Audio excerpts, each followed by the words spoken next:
Encore une fois, bienvenue à toutes et à tous. Donc webinaire Cegidloop, démonstration publique. Alors un petit peu spécial ce matin, comme je le mentionnais, parce qu'effectivement, on veut vous présenter la version 5 de Cegidloop, avec un certain nombre de nouveautés. Et donc on a un programme assez chargé. Alors ce matin, pour vous présenter ce webinaire, Alexandre Tirado, qui est consultant avant-vente chez Cegid PU Expert Comptable, et Christian Calmel. Bonjour à vous deux, également consultant avant-vente. Et Bonjour. moi-même, donc Pierre Kergal, qui suis Product Marketing Manager dans la même équipe. Alors, ce que l'on va couvrir aujourd'hui, on a 2 heures, donc on a pas mal de temps, mais en même temps, comme je le disais, on a beaucoup de choses à vous communiquer, à vous montrer. Je vais faire une introduction sur, présenter Cegidloop, donc à quels enjeux la solution répond. On va rapidement parler du collaboratif également et puis on va plonger dans la démo, qui est, l'objet de notre rendez-vous ce matin et puis, à la fin, on pourra bien sûr, faire une synthèse et puis, échanger avec vous par questions-réponses. Donc à ce titre d'ailleurs, les micros sont coupés, mais vous pouvez bien sûr, dans le fil de discussion, hein, dans les questions-réponses, poser vos questions. On y répondra alors soit au fil de l'eau, effectivement, en lien avec la fonction ou le sujet sur lequel on échange, ou alors un petit peu plus tard, hein, et d'ailleurs, si on ne peut pas répondre à toutes les questions, on pourra également vous envoyer les réponses, plus tard par email avec le replay de ce webinaire. Donc voilà le programme, pour ce matin. Alors, je vais introduire Cegidloop rapidement, en vous communiquant quelques chiffres. Voilà, à date, on a dans Cegidloop, plus de 220 000 dossiers clients qui sont gérés. On a plus de 8 000 entreprises qui collaborent, hein, donc des TPE, on va en parler ce matin, mais effectivement au travers de la consultation et surtout de la coproduction collaborative. On a, une 30 000 utilisateurs, donc qui sont des collaborateurs comptables, des associés, toute personne dans les cabinets et également dans certaines entreprises en coproduction. Et puis nous avons atteint, le mois dernier, les 2 millions de documents traités par mois par le robot, et on y reviendra.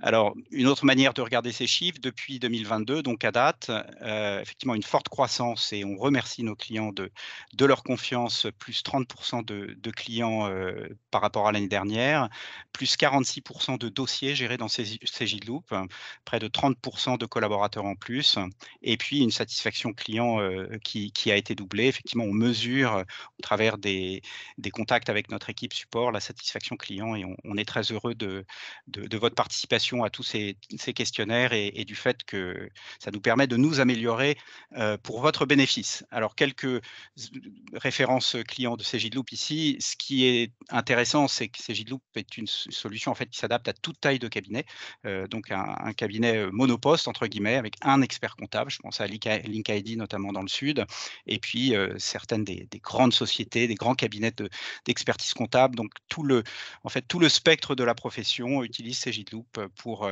gérer la production, la fiscalité et cetera. Alors, pour, introduire Cegidloop, le contexte, vous le connaissez, mais c'est bien là où on se place. Sur la partie gauche, on est sur, les grandes évolutions, hein, qui impactent la profession comptable. Vous les connaissez, c'est la toile de fond. Vous constatez, effectivement un début de ralentissement économique et peut-être que vous constatez, certaines difficultés chez certains de vos clients par ailleurs. En tout cas, certains de vos confrères nous l'ont dit et des clients qui, en parallèle, vont parfois challenger, les honoraires des cabinets d'expertise comptable sur les missions traditionnelles. Difficulté de recrutement, c'est un grand sujet, et non seulement recruter, mais également fidéliser les talents, hein. Je crois qu'un jeune, recruté sur 2 quitte son cabinet au bout de 2 ans. Donc il y a un vrai sujet de recrutement, d'attractivité et de fidélisation. Alors la réforme 2026, elle a été effectivement décalée un petit peu, mais on sait qu'elle va simplifier la TVA, bien sûr, mais elle va aussi, complexifier la production comptable avec les risques de désorganisation des process au sein du cabinet et avec les clients. Donc des opportunités, puis en même temps certains risques et pour finir, le développement des technologies d'automatisation, digitalisation, une vraie lame de fond qui aujourd'hui d'ailleurs n'est plus du tout contesté, hein, il faut y aller en fait, et la question c'est comment. Donc ça, c'est la toile de fond, et puis à droite, il y a votre quotidien. Et ça, je ne vais pas trop m'appesantir dessus, mais encore beaucoup de tâches manuelles, hein, bien sûr, sur la collecte, la tenue, la TVA, et cetera. Une chasse aux pièces avant la TVA, avant le 20 du mois, qui vient, polluer d'une certaine manière une relation client, là où les clients d'ailleurs attendent, plus, enfin, ou d'autres choses, plus de conseils, d'accompagnement. Une multiplication des flux, hein, des sources de données, et ça va bien sûr s'amplifier, et devenir beaucoup plus massif avec la facturation électronique. Mais en tout cas, on note une vraie complexification des systèmes d'information des cabinets, et la possibilité de pouvoir accueillir toute la diversité des applications, des solutions utilisées par vos clients, entreprises. Et pour finir, les attentes des clients, j'en parlais, qui souhaitent beaucoup plus de vision temps réel, d'accompagnement, d'instantanéité, et puis également la capacité de se projeter, et puis des services peut-être de financement de factures, voilà, pour aider la trésorerie. Donc voilà le contexte, et notre parti pris chez Cegid, c'est que pour réussir dans cette nouvelle ère digitale, en fait, le cabinet doit se doter d'un certain nombre d'attributs, et de les avoir ensemble. C'est-à-dire s'il en manque un, cela peut mettre en risque le succès de la transformation du cabinet. Donc ces attributs, c'est quoi? Eh ben, c'est une automatisation complète de la chaîne de production comptable grâce à l'intelligence artificielle. On va y revenir. C'est la capacité de produire des datas en temps réel pour accompagner chaque client au niveau du dossier. Bien sûr, pour garantir la conformité, et c'est votre mission première, c'est un back-office comptable et fiscal qui soit complet, exhaustif, hein. Des logiciels ouverts, collaboratifs, et qui soient prêts pour l'arrivée massive des flux en 2026, d'ailleurs un peu plus tôt en 2025 avec la base du volontariat, hein, pour certaines entreprises. Et puis pour finir, dernier attribut, c'est un partenaire qui soit expérimenté et qui puisse vous accompagner, chaque cabinet, dans sa transformation digitale. Donc voilà les 5 attributs on doit avoir, en tout cas c'est notre parti pris chez Cegid, pour réussir dans cette nouvelle ère. Eh bien, alors pourquoi choisir chez Cegid-Loop? Ben, on va y revenir, mais très rapidement. Effectivement, Cegid-Loop, vous allez le voir, c'est une application qui est 100% cloud, donc nouvelle génération, qui est ouverte, qui fonctionne sur base d'API. Le collaboratif est natif, hein, est intégré. On va le voir avec les comptes à partager, la GED, applications mobiles, etc., hein, pour pouvoir échanger, partager de l'information, des documents en temps réel avec chacun de vos clients. Effectivement, une IA qui soit au cœur de la solution, une exhaustivité fiscale et comptable, on l'a dit, et puis la capacité de vous accompagner sur la base d'une expérience effectivement que nous avons chez Cegid, puisqu'on est partenaire de la profession depuis 40 ans, et on a accompagné des centaines et des centaines de cabinets dans cette transformation. Alors Cegid-Loop, on va le voir, effectivement, outil de production comptable, avec des fonctions qui sont partagées avec vos clients, des fonctions qui sont réservées au cabinet. Effectivement, le robot qui est au cœur. En tout cas, vous pouvez gérer toute l'activité de votre cabinet, la comptabilité, la fiscalité, etc., la gestion des ressources et des missions également, on va le voir. Voilà, et pour finir, je mentionnais le collaboratif, et ça va être le dernier slide avant d'introduire mes collègues à la démonstration. C'est effectivement l'importance d'avoir en fait un système très fluide et très ouvert et collaboratif pour le partage d'informations et la collaboration avec chacun de vos clients entreprises. Donc, tant au niveau de la coproduction, l'échange de documents, la génération d'écriture, etc., le partage de la comptabilité selon un curseur que vous allez placer avec chaque client qui le souhaite. Effectivement, on peut monter ensuite sur la notion de gestion, hein. On pourra effectivement évoquer des solutions Cegid pour, par exemple, la facturation, le devis facture, la gestion commerciale qui sont connectées à Cegid Loop. Et puis la partie pilotage. Je mentionnais tout à l'heure les attentes des clients, notamment d'avoir une vision temps réel de leur situation financière, de leur trésorerie. Ça, c'est vital aujourd'hui, et la capacité de pouvoir prendre des décisions très rapidement. Donc, on est sur la restitution de l'information, les tableaux de bord, etc. Voilà, et vous voyez d'ailleurs Cegid Flow, qui est l'application mobile, hein, qui vous pouvez mettre à disposition de tous vos clients TPE, que je crois Alexandre va commencer à vous présenter. Donc messieurs, je vous passe la main pour la démo. Bien, écoute, c'est Christian qui va Ah, me c'est présenter Christian, ça. excuse-moi Christian. C'est pas grave. Désolé. Voilà. Alors du coup, je vais vous présenter effectivement une solution intéressante pour vos clients. Donc dans un premier temps, effectivement, la cible, c'est le client TPE. On va dire que ça touche plutôt un public petite TPE. On n'est pas forcément dans une grande strate, mais ça va permettre, on va dire, de lui proposer une solution qui va retourner un certain nombre d'informations. Alors, dans les informations les plus intéressantes que vous allez pouvoir adresser dans cette application, c'est essentiellement de la donnée bancaire. Alors, vous allez me dire, une donnée bancaire, le chef d'entreprise ne nous a pas attendu pour avoir une solution, il l'a avec son Crédit Agricole, etc., etc. L'avantage principal pour vous, quand vous lui mettez, on va dire, ces Gitflow entre les mains, alors je n'en ai pas parlé, mais effectivement, on travaille à la fois sur de l'Android et sur du Mac, il n'y a pas de souci avec cette compatibilité, je vais y arriver. Et donc, l'idée, c'est de lui retourner sa donnée bancaire. Pourquoi est-ce qu'on fait cette chose-là? C'est que la donnée bancaire va être collectée, c'est-à-dire via l'application au niveau des serveurs bancaires, et surtout, l'intérêt pour le cabinet, c'est que la donnée collectée va être immédiatement retournée dans le dossier de Cegidloop. C'est-à-dire que le client va consulter, comme on le voit à l'écran, son solde bancaire, et immédiatement, au moment où les données sont intégrées dans le flow, elles sont retournées dans le dossier bancaire. Ce qui veut dire que vous gagnez beaucoup de temps. Vous n'avez pas forcément besoin de passer par un jeu d'éclat. Et puis, on peut s'affranchir un petit peu de certaines banques qui aujourd'hui ne sont pas ouvertes. Je pense notamment à la Société Générale, à la BNP qui travaille encore un peu avec des serveurs IBIX. Là, on peut affranchir ces banques-là puisqu'on est aussi en capacité avec cet outil de remonter ce qu'on appelle le format DSP2. Donc, c'est un format qui est assez récent qui nous permet d'adresser toutes les banques européennes sur l'outil. Voilà.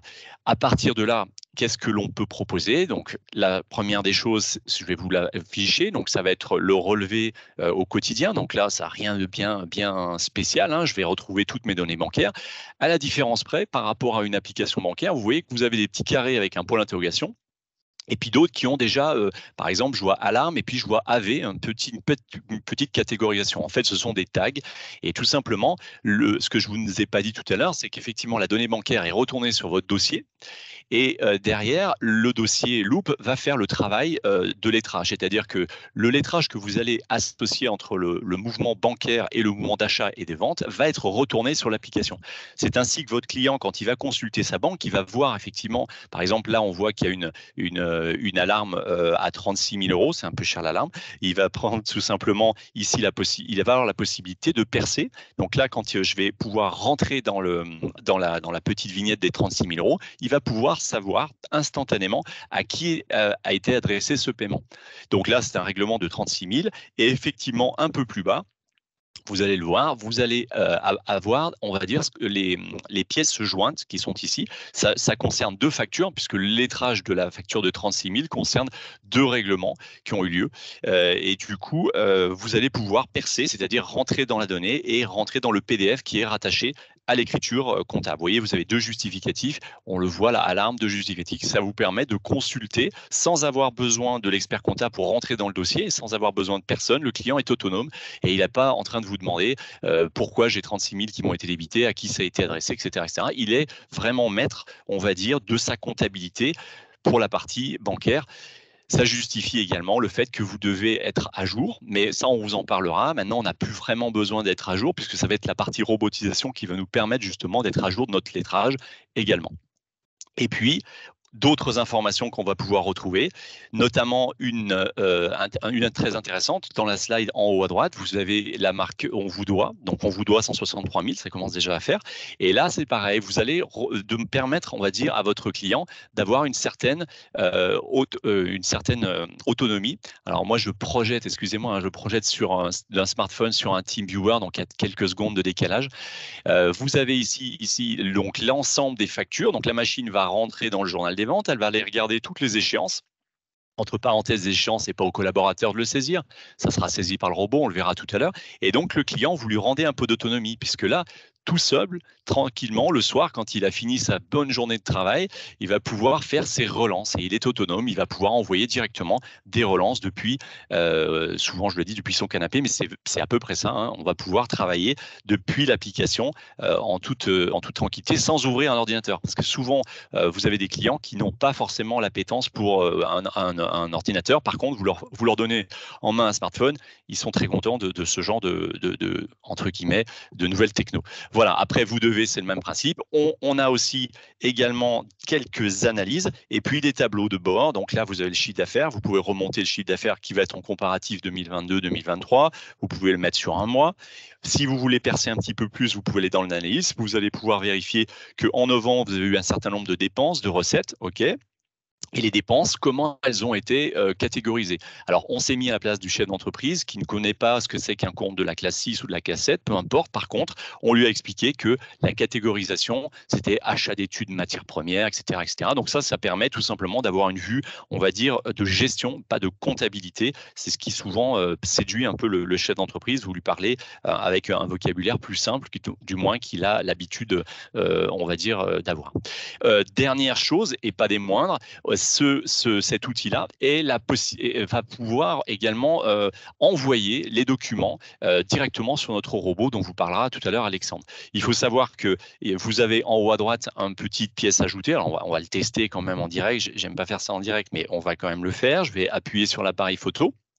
Et là, tout simplement, le client va pouvoir, alors j'ai un joli ticket, je vais prendre mon ticket directement, et là, je vais pouvoir envoyer autant alors j'ai pris, voilà, autant de factures que la machine que vous avez pris en photo, pardon. J'y arrive. Voilà. Et là, la facture peut être utilisée et va être envoyé directement sur le robot. Alors, on ne parle pas des factures de gestion commerciale. Vous n'allez pas lui donner ça comme solution de collecte. Hein. On est tout à fait d'accord que ça, c'est plus pour des irritants, c'est-à-dire pour les factures que l'on met souvent dans la poche. Je pense à tout ce qui est gasoil, tout ce qui est restaurant, qui finissent souvent dans les poches du gérant ou du vide-poche de la voiture. Tous ces petits irritants qu'on n'a pas, qui peuvent être collectés par ce simple principe-là. Voilà. Je pense que j'ai fait un tour assez exhaustif. Vous avez la possibilité, si vous voulez le tester, parce qu'on a des comptes de démo, on peut, si votre commercial vous le propose, on pourrait avoir accès en tant que prospect. Si vous voulez tester l'application, vous demandez à votre commercial, il a des codes et vous pourrez rentrer, tester l'application pour voir un peu ce qu'elle permet de faire. Voilà. À toi, Alex. Merci Christian. Donc, comme vous le disiez Christian, avec Cegidflow, vous avez la possibilité notamment de prendre en photo ces fameux tickets de gasoil, ou tickets de gasoil, tickets de parking, pour alimenter le robot. Alors, je vais vous partager mon écran. Hop. En fait, quand je vous le présenterai un peu plus tard, on a un robot comptable dans Cegidloop qui va être capable d'interpréter de la donnée comptable, des factures, donc il faut bien le nourrir. Donc un des moyens pour nourrir ce robot, pour lui donner de la matière, c'est de passer par Cegidflow, comme vous l'a présenté Christian. Mais également, on a plusieurs points d'entrée qui existent, hein. Et pour rapidement citer quelques-uns, on a tout d'abord la possibilité notamment de déposer des factures directement dans le SharePoint de Cegidloop. Alors qu'est-ce que le SharePoint de Cegidloop? Il faut savoir que Cegidloop est totalement intégré à la solution Office Microsoft 365. Donc, ce qui nous permet de profiter de tous les outils qui sont mis à notre disposition par Microsoft. C'est-à-dire, je pense notamment à SharePoint, à Teams. On vous illustrera également l'interconnexion qu'on peut avoir avec Excel. Donc, il faut savoir voilà, que la jet de Cegidloop, sa gestion électronique des documents, c'est SharePoint. Donc, SharePoint, je peux y accéder directement par le site SharePoint qui va être créé, parce que chaque dossier Cegidloop aura son propre site SharePoint, mais également aura son équipe Teams. Donc là, je vais passer par Teams parce que depuis Teams, on peut accéder au SharePoint. Donc là, sur mon dossier attire démo, donc j'ai ici, si je clique ici, je vais avoir directement accès à la GED, ce qui concerne mon répertoire général. Donc dans cette GED-là, je vais avoir effectivement différents répertoires et un répertoire dépôt. Donc dans ce répertoire dépôt, je vais pouvoir déposer des factures. C'est-à-dire moi, cabinet, je reçois aujourd'hui, dans mon cabinet, je vais recevoir mes factures, les factures de mon client, je les ai scannées, on me les a transmises. Je peux très bien choisir de les déposer directement dans ce répertoire. Donc là, j'ai une petite facture de prête, je vais prendre celle-là, hop, je la dépose directement dans dépôt. Donc au choix, je la mets directement dans dépôt, ou alors je peux très bien la mettre dans le répertoire achat ou le répertoire vente pour aiguiller le robot. Mais dans tout le cas, le robot, lui, sera capable, après analyse, de définir si c'est une facture d'achat ou une facture de vente. Donc ça, c'est voilà, première façon de dépôt, vous êtes au niveau, enfin de dépôt, vous êtes au cabinet, vous avez accès à ce répertoire, vous pouvez déposer les factures dedans. Ce que permet également la technologie SharePoint et Teams, c'est que vous avez la possibilité, si vous le désirez, si votre client est appétent à ce genre de technologie, par exemple, d'ouvrir ce répertoire SharePoint. Donc vous pouvez très bien l'ouvrir, lui donner un accès, un raccourci pour qu'il y accède. Ou imaginons, si vous avez un portail au niveau du cabinet, pourquoi pas donner un accès directement à ce répertoire. Le client a accès au répertoire dépôt. C'est un répertoire dans lequel il pourra collecter, déposer les factures. Ces factures seront ensuite automatiquement envoyées dans le robot comptable afin d'être analysées et traitées envoyées en comptabilité. Ça, voilà, premier moyen de collecte. Autre moyen de collecte, il faut savoir que chaque dossier propose également sa propre adresse mail. Chaque dossier a une adresse mail unique, que ce soit pour les factures d'achat, les factures de vente, peu importe l'exercice. Donc cette facture d'achat, cette adresse mail, par exemple là j'ai un mail que j'avais préparé avec l'adresse mail de mon dossier.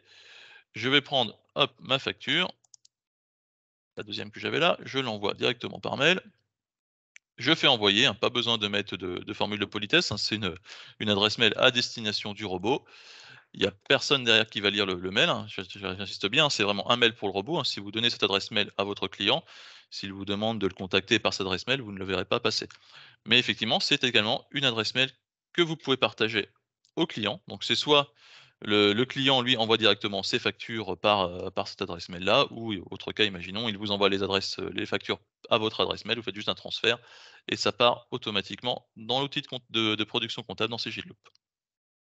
Donc voilà, ça, ce sont 2 moyens de collecte. On a également la possibilité de, grâce à ce que permet l'environnement Office, Microsoft 365, en fait, de mettre des automatismes. Je pense par exemple au Power Automate, si vous avez des clients qui ont des Dropbox, des Google Drive, des OneDrive, par exemple, grâce au Power Automate, on peut très bien mettre des automatismes de flux qui permettent en fait de prendre les fichiers directement dans ces conteneurs pour les envoyer directement dans le SharePoint de Loop et après que ça parte directement dans le robot.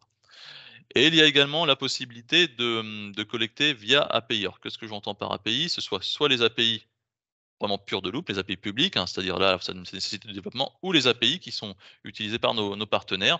Donc on a toute une galaxie de partenaires qui interviennent au niveau de Cgidloop, et dont certains, en fait, proposent de la collecte de pièces. Mmh. Je crois que Pierre, tu voulais peut-être rajouter quelque chose dessus? Oui, bah, merci, Alexandre. C'est effectivement le bon moment pour montrer ces éditeurs. Donc comme on le disait, hein, Cgidloop est une solution qui est ouverte, par essence, et tout éditeur qui le souhaite peut venir se connecter. Donc je vais, ici vous présenter l'écosystème de Cgidloop, et on verra après l'état plus précisément des connexions. Mais l'idée, c'est quoi? C'est en fait de vous simplifier la vie, pour vous, le cabinet, et également pour vos clients, comme, Alexandre vient de le dire, hein, pour faciliter la collecte, mais pas que la collecte d'ailleurs, hein, mais en tout cas sur la collecte, effectivement, on est sur, cette catégorie ici qui est plutôt la pré-comptabilité et la facturation, également un petit peu la GED, la démat, hein. Donc vous voyez ici tous les éditeurs qui font partie de l'écosystème de Cgidloop et qui sont, soit connectés, soit en cours de connexion, ou avec qui on démarre les travaux. Ce qui est important, c'est qu'on n'affiche pas ici une collection de logos pour, afficher une collection de logos, mais c'est que quand on dit qu'un éditeur est connecté avec Cgidloop, c'est-à-dire que ça marche, hein, que vous avez rien à faire, c'est garanti, et c'est, quelque chose qui est vraiment important pour délivrer cette promesse de la comptabilité en temps réel et du traitement, de la collecte et du traitement automatique des pièces. Donc vous voyez, un certain nombre d'éditeurs sur la partie, pilotage, analytique par exemple, hein, pour les missions du cabinet. Je pense notamment à Secha ou, à RCA par exemple sur la partie, conseil en gestion, hein, qui finalise la connexion sur le bilan imagé et le prévisionnel. Enfin, vous voyez ici toute la galaxie de partenaires. Ce qui est important aussi, c'est que ces partenaires peuvent vous permettre de développer des nouvelles missions, hein. Donc c'est simplifier la vie, la collecte, mais également développer des nouvelles missions. Je pense notamment, à une nouvelle société, ABCSR, hein, sur tout ce qui concerne la durabilité, les bilans RSE, et cetera, Quanta sur la lutte anti-blanchiment. Donc c'est en même temps de la praticité et puis en même temps potentiellement une source de nouveaux, revenus pour vous. Donc voilà tous les éditeurs éditeurs, je vous montre cette autre slide qui est cette fois vous donne vous voyez, en toute transparence un état très factuel à date des éditeurs qui sont en production. Vous voyez ici à gauche, avec 2 nouveaux éditeurs qui ont été dont la connexion a été validée, je crois il y a une quinzaine de jours. Donc Use sur la partie pré-comptabilité et YB du village connecté sur la partie tableau de bord restitution. En bêta test, nous avons ces éditeurs, Emasphere, j'en ai parlé, sur la partie SEG, Ingeneo, Septeo, et puis Atunex, une société intéressante puisqu'elle elle a un connecteur universel avec Cegidloop qui permet de connecter tout type de plateforme e-commerce. Donc si vous êtes un cabinet spécialisé dans les e-commerçants, par exemple, ou si vous avez un client commerçant ou plusieurs clients commerçants qui ont une vitrine, enfin un site vitrine ou un site marchand qui fonctionne par exemple sur PrestaShop, Shopify, Magento, etc. ou WooCommerce ou Oasis, vous pouvez utiliser ce connecteur universel pour intégrer les factures, les flux dans Cegidloop. Voilà. Et puis je ne détaille pas les autres partenaires qui sont sur la droite, mais vous voyez, on a un gros travail et ce qui est important, c'est notre philosophie, c'est l'ouverture. C'est qu'il n'y a pas de limite dans le sens où chaque éditeur est invité à venir se connecter, les API sont publiques et on accompagne. Donc c'est une garantie que, entre guillemets, ça marche, puisqu'on a un processus tout à fait cadré de développement, de validation, de bêta-test, de mise en production avec chaque éditeur. Voilà, je m'arrête là, je vous repasse la parole pour je crois, la suite du programme. Merci Pierre. Je vais repartager mon écran. Donc effectivement, comme vous l'a dit Pierre, voilà, donc on a toute une galaxie de partenaires. Pour vous présenter rapidement comment je peux embarquer aujourd'hui un partenaire directement dans Cegidloop, ouvrir un accès externe vers Cegidloop, hein. Là, vous voyez, j'ai ma vue portefeuille. C'est pour ceux qui n'aient pas vu Bloop depuis très longtemps, on voit le nouveau design dont je vais vous parler juste après. Mais là, par exemple, mon fameux dossier à tiers démo, je vous ai parlé tout à l'heure, hop, si je vais tout au bout ici, j'ai une petite tuile qui va me permettre là de choisir quelles sont les ouvertures que je vais faire sur mon logiciel. Donc au niveau du cabinet, j'ai déjà choisi un certain nombre de partenaires avec lesquels je travaille et par exemple, vous voyez, pour ce dossier-là, je pourrais très bien ouvrir un accès, parce que je l'ai choisi, à LexisNexis, à Emasphere et actuellement j'ai un accès qui est ouvert vers Secha. Donc c'est vraiment facile, hein, c'est une fois qu'on a bien fait que les connexions ont été faites, il suffit de cliquer et après la synchronisation se fait. Après les scénarios sont différents d'une application à une autre, mais c'est par cet écran unique qu'on va ouvrir par exemple de la compta collaborative, mais également des accès vers des applications externes. Donc, là, je suis dans ma vue portefeuille, je vais rentrer dans mon dossier, hein, pour vous illustrer un petit peu le fonctionnement du robot. Donc voilà. D'abord, nouveau look. Le nouveau look de Loop, hein, c'est la première chose que l'on voit en fait lorsqu'on rentre dans Loop. On a vraiment repensé l'interface, on a pas uniquement les couleurs, on a repensé la disposition des icônes. Voilà, pour ceux qui étaient habitués à l'ancien look, en fait, vous retrouviez autrefois toutes les icônes, tous les menus sur le dessus. On a maintenant tout déporté sur le côté, en ayant tout réduit à une taille d'icône, en fait, vraiment pour gagner le plus de place, pour que vous ayez au milieu vraiment que ce qui vous intéresse, que l'écran central, en fait, avec les informations pertinentes, que vous ayez le plus d'espace de travail possible. Donc vous allez retrouver sur le menu de gauche ici toutes vos icônes, en fait, tous les menus. Donc forcément, vous passez dessus, vous allez avoir le résumé. Si vous n'avez pas la possibilité de passer dessus et forcément au début vous ne connaîtrez pas forcément tous les menus par cœur, hein, il suffit d'appuyer sur les 3 petits traits là, hop, je vais retrouver toutes les libellés de toutes mes catégories, hein, mes dossiers, ma comptabilité. Je retrouve, on n'a pas changé la hiérarchisation, la disposition des sous-menus, mais on retrouve, voilà, ils ont juste l'endroit a juste changé de place, se retrouve sur la partie gauche. Donc voilà, je peux très bien ici accéder, voilà, tous mes différents menus. Une fois que je les connais par cœur ou que je sais un petit peu à quoi correspondent les icônes, j'appuie dessus, hop, c'est réduit, ça revient dans ma barre de gauche. Donc pour ceux qui sont utilisateurs, hein, d'autres de nos solutions, par exemple, je pense par exemple à Cegid de Bifacture, vous voyez, c'est vraiment là, on unifie l'expérience client, les interfaces clients. Si vous êtes utilisateur de Cegid de Bifacture, voilà, vous retrouvez exactement la même disposition, les menus dans la partie gauche, voilà, pour naviguer. Donc la navigation se trouve ici. Et vous allez également retrouver en haut d'autres icônes, notamment le robot comptable. Donc, le robot comptable, là, ce qui concerne l'aide, par exemple ici l'accès à la solution Office. Donc là, ce que je vais faire, je vais vous parler du robot comptable parce qu'on lui a envoyé quelques factures, on a commencé à le nourrir, vous montrer un petit peu voilà, à quoi il ressemble et en fait surtout voilà, comment il fonctionne et voilà, qu'est-ce qui se passe au sein de ce robot? Donc voilà, là vous allez retrouver ici par exemple la facture orange que j'ai déposée tout à l'heure.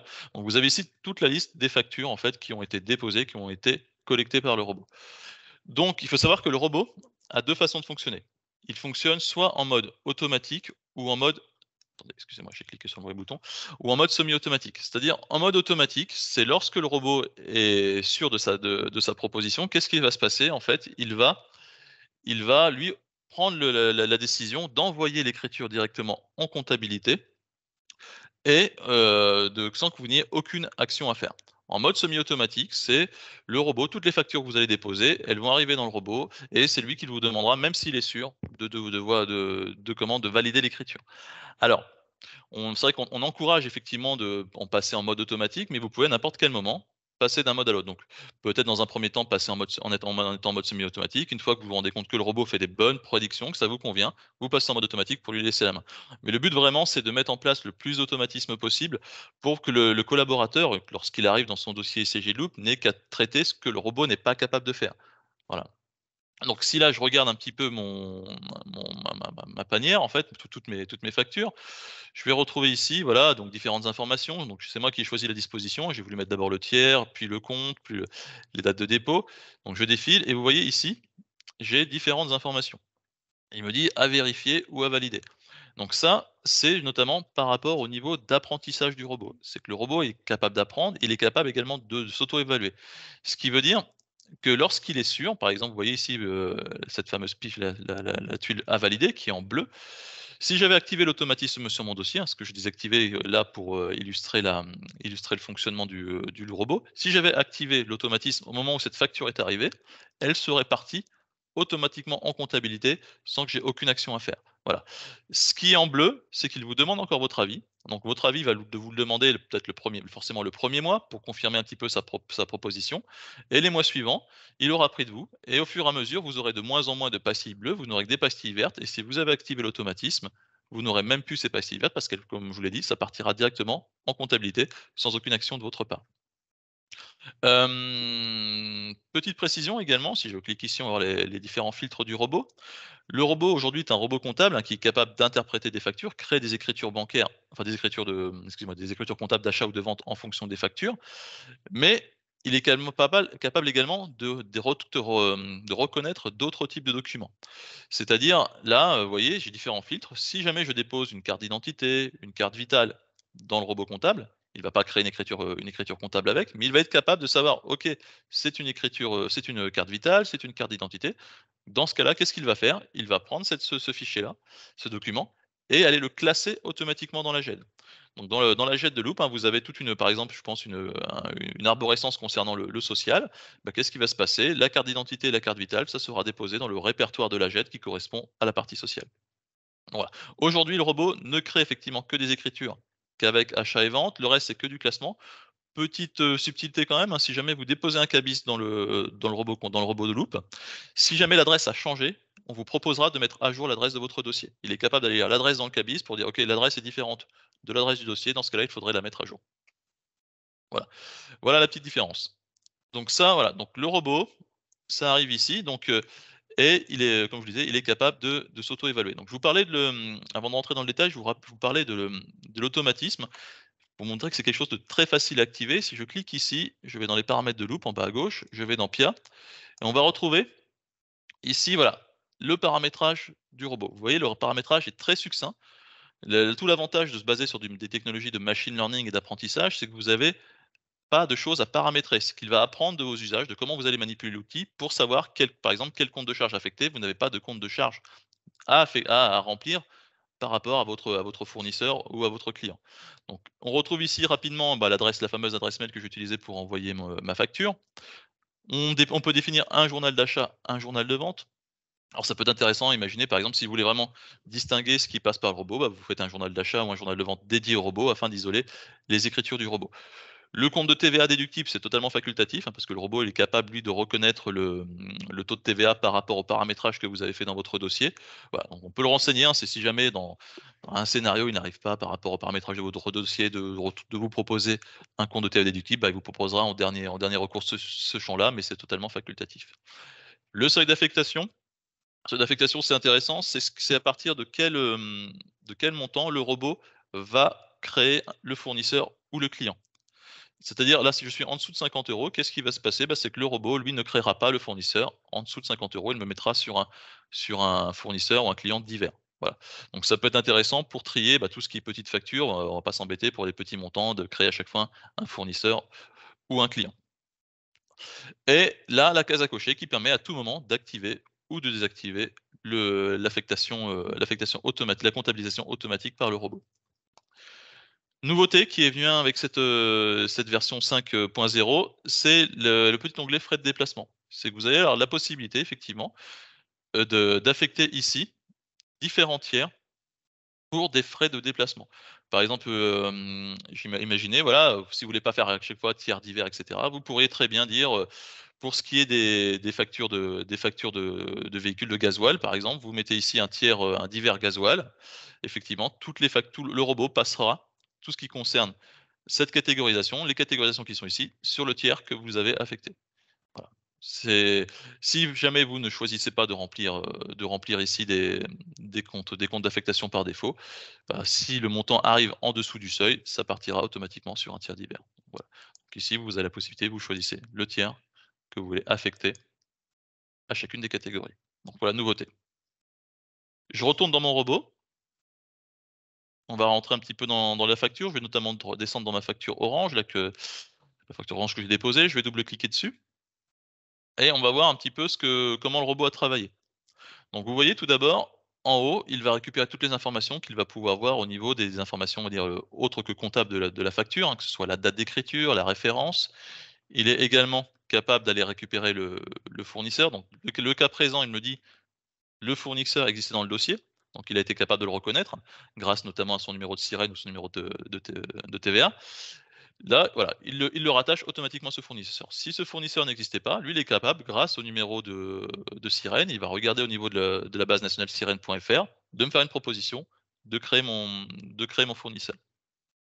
Il a également été capable de détecter si c'était de la TVA récupérable, non récupérable ou en auto-liquidation. Donc là, il a vu que c'était la TVA récupérable à 20 %, donc il me l'a mis.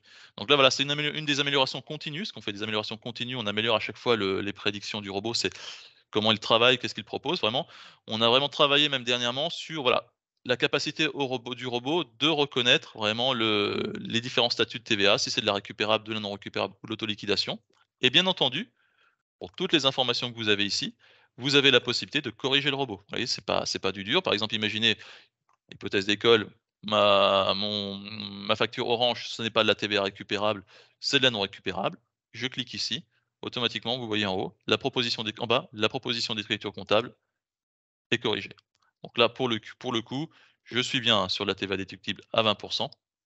Donc dans ce cas-là, le robot a eu tout bon. Même chose, si jamais ça avait été une facture en devise, il est capable de détecter la devise et également de vous proposer un taux de change en temps réel connecté à la Banque de France. Donc voilà, ça c'est vraiment pour la lecture de la facture, la proposition du fournisseur. Ensuite, on va dire le cœur du réacteur, c'est qu'est-ce qu'il va faire? Il va me proposer une écriture comptable. Alors, qu'est-ce qu'il va faire? Tout d'abord, effectivement, il a trouvé le fournisseur et là, il va me faire une proposition de compte de charge. Donc c'est là qu'en fait, il y a des différents scénarios qui vont entrer en œuvre. Imaginez le cas, voilà, c'est la première fois que je reçois sur mon dossier cette facture Orange. Je n'ai jamais vu Orange au niveau de mon dossier. Qu'est-ce que le robot va faire? Il va regarder un petit peu au niveau du cabinet. Est-ce que j'ai déjà eu des factures Orange? Oui. Quel est le compte de charge que j'utilise habituellement? Donc dans ce cas-là, on vous mettra cette proposition-là. Si jamais, hypothèse pour hypothèse, bon, pour Orange, ce sera peut-être pas forcément le cas, mais pour un autre fournisseur, je n'ai jamais vu ce fournisseur au sein du cabinet. Dans ce cas-là, je vais regarder au niveau national. Nous, on a une base de fournisseurs avec différents fournisseurs. On va dire, voilà, pour ce fournisseur, quel est le compte de charge en général que l'on applique? Dans ce cas-là, on vous fera une proposition. Encore une autre hypothèse, si jamais ce fournisseur n'est pas dans cette base-là, de toute façon, on vous fera toujours une proposition et à minima par rapport au contexte fiscal du fournisseur, à l'activité du fournisseur. Voilà, je prends exemple, moi j'avais fait un test il y a quelque temps avec une agence immobilière. Je savais très bien qu'elle n'était jamais pas rentrée dans la base de Loop, je le déposais. Donc par rapport à l'activité du fournisseur, qu'est-ce qu'il m'a fait? Il m'a fait une proposition de compte de charge sur, un compte de charge pour loyer, en fait. Voilà. C'est vraiment, il y a différents niveaux, mais dans tous les cas, ce qui importera à la fin, c'est vraiment le choix que vous allez faire lorsque vous allez valider cette écriture en comptabilité, c'est le choix que vous allez faire au niveau du dossier. Donc là, le robot m'a fait une proposition, téléphone fax, donc là pour Orange, je suppose que c'est bon. Si je considère que ce n'est pas bon, dans ce cas-là, je choisis une autre affectation, je corrige, je fais comptabiliser et suivant. Qu'est-ce qui va se passer? C'est que la fois suivante, lorsque cette facture arrivera, elle me proposera le choix que j'ai fait. Donc ce qui est vraiment ce qui fait vraiment foi pour le dossier, pour son apprentissage, c'est ce que vous avez choisi au niveau du dossier. Et si jamais il n'y a pas eu de choix au niveau du dossier, il va regarder un petit peu plus haut ce qui s'est passé. Donc, qu'est-ce qui va se passer, moi, lorsque je vais choisir, voilà, je fais comptabiliser achat et suivant? Eh ben, qu'est-ce qui se passe? Qu'est-ce qui se passe? C'est que la facture va être comptabilisée l'écriture va être créée, enfin, l'écriture comptable va être passée et également, le document va être renommé, traité et classé dans le répertoire GED correspondant. C'est-à-dire, si je reviens un petit peu en arrière, je vous le remonte rapidement, je reviens dans Teams, là où j'avais toute ma GED. Si je reviens dans mon onglet général, ici, vous voyez, à côté du répertoire des baux, j'ai également un répertoire archives. Si je clique dessus, je vais retrouver tous mes exercices et au sein de mes exercices, je vais retrouver, par exemple, 2023. Ici, je vais retrouver toutes les factures que j'ai pu déposer et que le robot a pu traiter. Donc là, je retrouve toutes les factures que le robot a traitées et qu'il a renommé en fait en fonction voilà, journal d'achat, la date, voilà. Donc la facture Orange est arrivée il y a 18 minutes, je viens tout juste de la traiter, elle est classée ici. Voilà. Donc ça, je vous le montre parce que pareil, ça peut être intéressant. Vous pouvez choisir en fait de partager par exemple ce répertoire en consultation à votre client pour qu'il ait accès directement à toutes les factures qui ont été passées, à un archivage de toutes les factures qui ont été passées par le robot. Hop, excusez-moi, j'ai la barre de Teams en haut qui m'embête, je suis obligé de réduire. Donc voilà, ça c'est la première étape. Le robot comptable, c'est vraiment la première étape qu'on a fait, c'est le robot. Qu'est-ce qu'on pouvait faire aujourd'hui? Mettre de l'IA, mettre de la robotisation, c'était sur des factures. Donc ça, c'était la première étape et après on s'est dit voilà, où est-ce qu'on pouvait maintenant mettre de l'automatisation? Et la suite logique, bah, effectivement, c'est mettre de l'automatisation au niveau des règlements bancaires. Donc voilà, donc vous avez sûrement aujourd'hui l'habitude de travailler avec des règles bancaires ou autres non, mais voilà, des choses qui vous permettent effectivement si vous avez telle information dans le libellé d'une ligne de relevé bancaire, dans ce cas-là, ça doit aller sur tel ou tel compte. Bah, sachez que là, avec la nouvelle version de Loop, on a la possibilité en fait d'activer un robot bancaire qui lui, en fait, fonctionnera sur le même fonctionnement que le robot pour les factures. Il va être capable de vous faire une proposition comptable, une proposition d'affectation de compte au niveau de votre relevé bancaire. Pareil, hein, pour l'activer, c'est tout simple, hein, je clique ici, dans les paramètres, je vais dans trésorerie et je peux choisir est-ce que j'utilise les règles bancaires pour ce dossier ou alors est-ce que je laisse la main au robot comptable. Voilà, et à tout moment, je peux bien entendu revenir en arrière, il n'y a pas de souci, c'est pas bloquant, je choisis ou non de laisser la main au robot. Donc voilà, ça c'est qu'est-ce qui va se passer? Voilà, une fois que vous avez fait ça, c'est le robot bancaire en fait qui prendra la main sur les règles et qui vous fera une proposition avec le même fonctionnement qu'il peut y avoir avec les factures, avec du machine learning qui va apprendre de vos corrections, de vos choix pour peut-être affiner ses propositions. Dans cette logique en fait de centraliser toutes les écritures bancaires au niveau du robot, vous voyez, il y a un onglet maintenant qui est apparu en haut pour ceux qui utilisent déjà Loop. On a un onglet maintenant qui s'appelle Transactions en attente, dans lequel je vais retrouver ici toutes les, toutes les transactions en attente, donc tout ce qui est toutes les écritures de relevé qui n'ont pas été lettrées ou alors qui n'ont pas été affectées à un tiers en fait. On regarde par exemple, vous allez retrouver ici tout ce qui n'a pas été lettré, mais par exemple, imaginez, bah, soit, c'est pas le robot comptable n'a pas, par exemple, pu affecter le bon compte ou alors la règle bancaire n'a pas pu non plus affecter un compte. Donc on va retrouver également ici tout ce qui est les comptes 471. Donc j'en ai pas dans le cas présent, mais imaginez, par exemple, je prends cette facture, terrain 41, la première, soit c'est du 471, dans ce cas-là, je corrige ou alors, même fonctionnement que pour le robot, si j'ai activé le robot comptable, hein, enfin le robot bancaire, je clique ici, je corrige pour qu'il puisse apprendre de mes usages.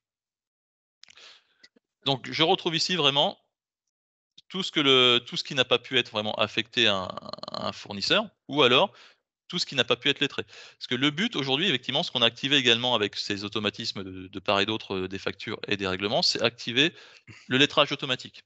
C'est-à-dire aujourd'hui, ce qui va se passer, vous avez une facture qui va arriver, la facture va arriver dans le robot, le robot, une fois qu'elle est traitée, il va dire: «OK, est-ce que moi j'ai le règlement qui correspond?» ou si j'ai un règlement qui arrive, est-ce que j'ai la facture qui correspond? Et dans ce cas-là, je vais pouvoir lettrer automatiquement sans aucune intervention de votre part. Donc ce que vous allez retrouver ici, une fois de plus, ce sont les choses qui n'ont pas pu être traitées par la machine. Je vais prendre le cas par exemple, le 1er cas là, j'ai, 360 €. Vous voyez là, ici, donc c'est ma ligne de règlement. J'ai mon règlement du 2 juin ici, et en face, j'ai une facture du 12 juin. Le robot ne l'a pas lettré automatiquement. Pourquoi? Parce que la facture est arrivée après le règlement. La date de la facture est ultérieure à la date de règlement. À l'inverse, effectivement, si ça avait été l'inverse, imaginez, mon règlement est du 12 juin, mais par contre, c'est bien une facture du 2 juin que j'ai. Qu'est-ce qui se passe dans ce cas-là? Le robot l'aurait lettré automatiquement et je n'aurais pas eu cette ligne de règlement, aurait disparu et ça aurait été lettré. Et dans le cas par exemple dans le cas de qu'on vous présentera Christian après, dans le cas de la TVA automatisée, parce que c'est vraiment le but aujourd'hui de mettre des automatismes partout, du lettrage automatique, c'est vraiment de pré-remplir la déclaration de TVA, de faire une TVA automatisée. Dans le cas de la TVA pour encaissement, si ça avait été une facture de vente, en fait, c'est le lettrage qui me permettra par exemple de pré-remplir ma déclaration de TVA, et c'est cet écran-là qui va permettre de faciliter le lettrage et également de pouvoir faire du rapprochement partiel. Par exemple, ici, vous voyez, j'ai ma facture de 360 €. On pourrait très bien imaginer effectivement que c'est un règlement partiel enfin, mon règlement de 360 €, c'est un règlement partiel de ma facture de 840 €. Dans ce cas-là, je coche, je fais rapprocher, et selon le scénario de la typologie de mon dossier, on pourrait très bien imaginer que voilà, effectivement, ça va, dans le cas d'une facture, la TVA sur encaissement, ça pourrait très bien alimenter ma TVA automatiquement à hauteur de 360 €. Donc ça, c'est vraiment aussi la nouveauté, c'est la possibilité de pouvoir faire du rapprochement partiel directement depuis cette interface. D'ailleurs, voilà, donc c'était un petit peu pour le fonctionnement. Je vais repasser la main à Christian, justement, qui va vous parler de la TVA automatisée, qui est vraiment la suite robot.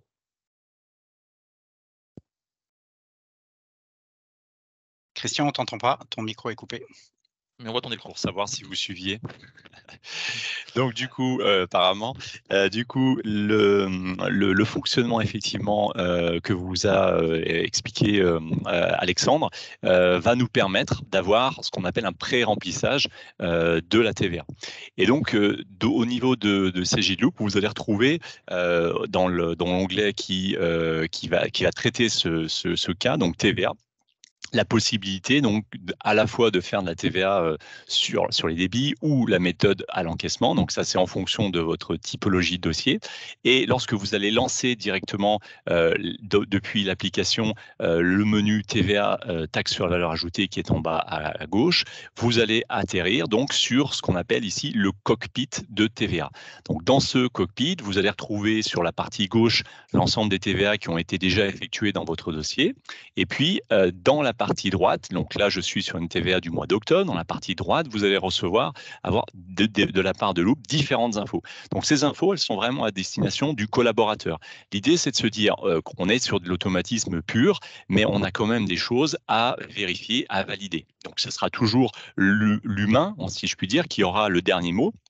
Et donc, on va lui permettre, à travers ce tableau de restitution d'informations, d'aller plus rapidement à l'essentiel.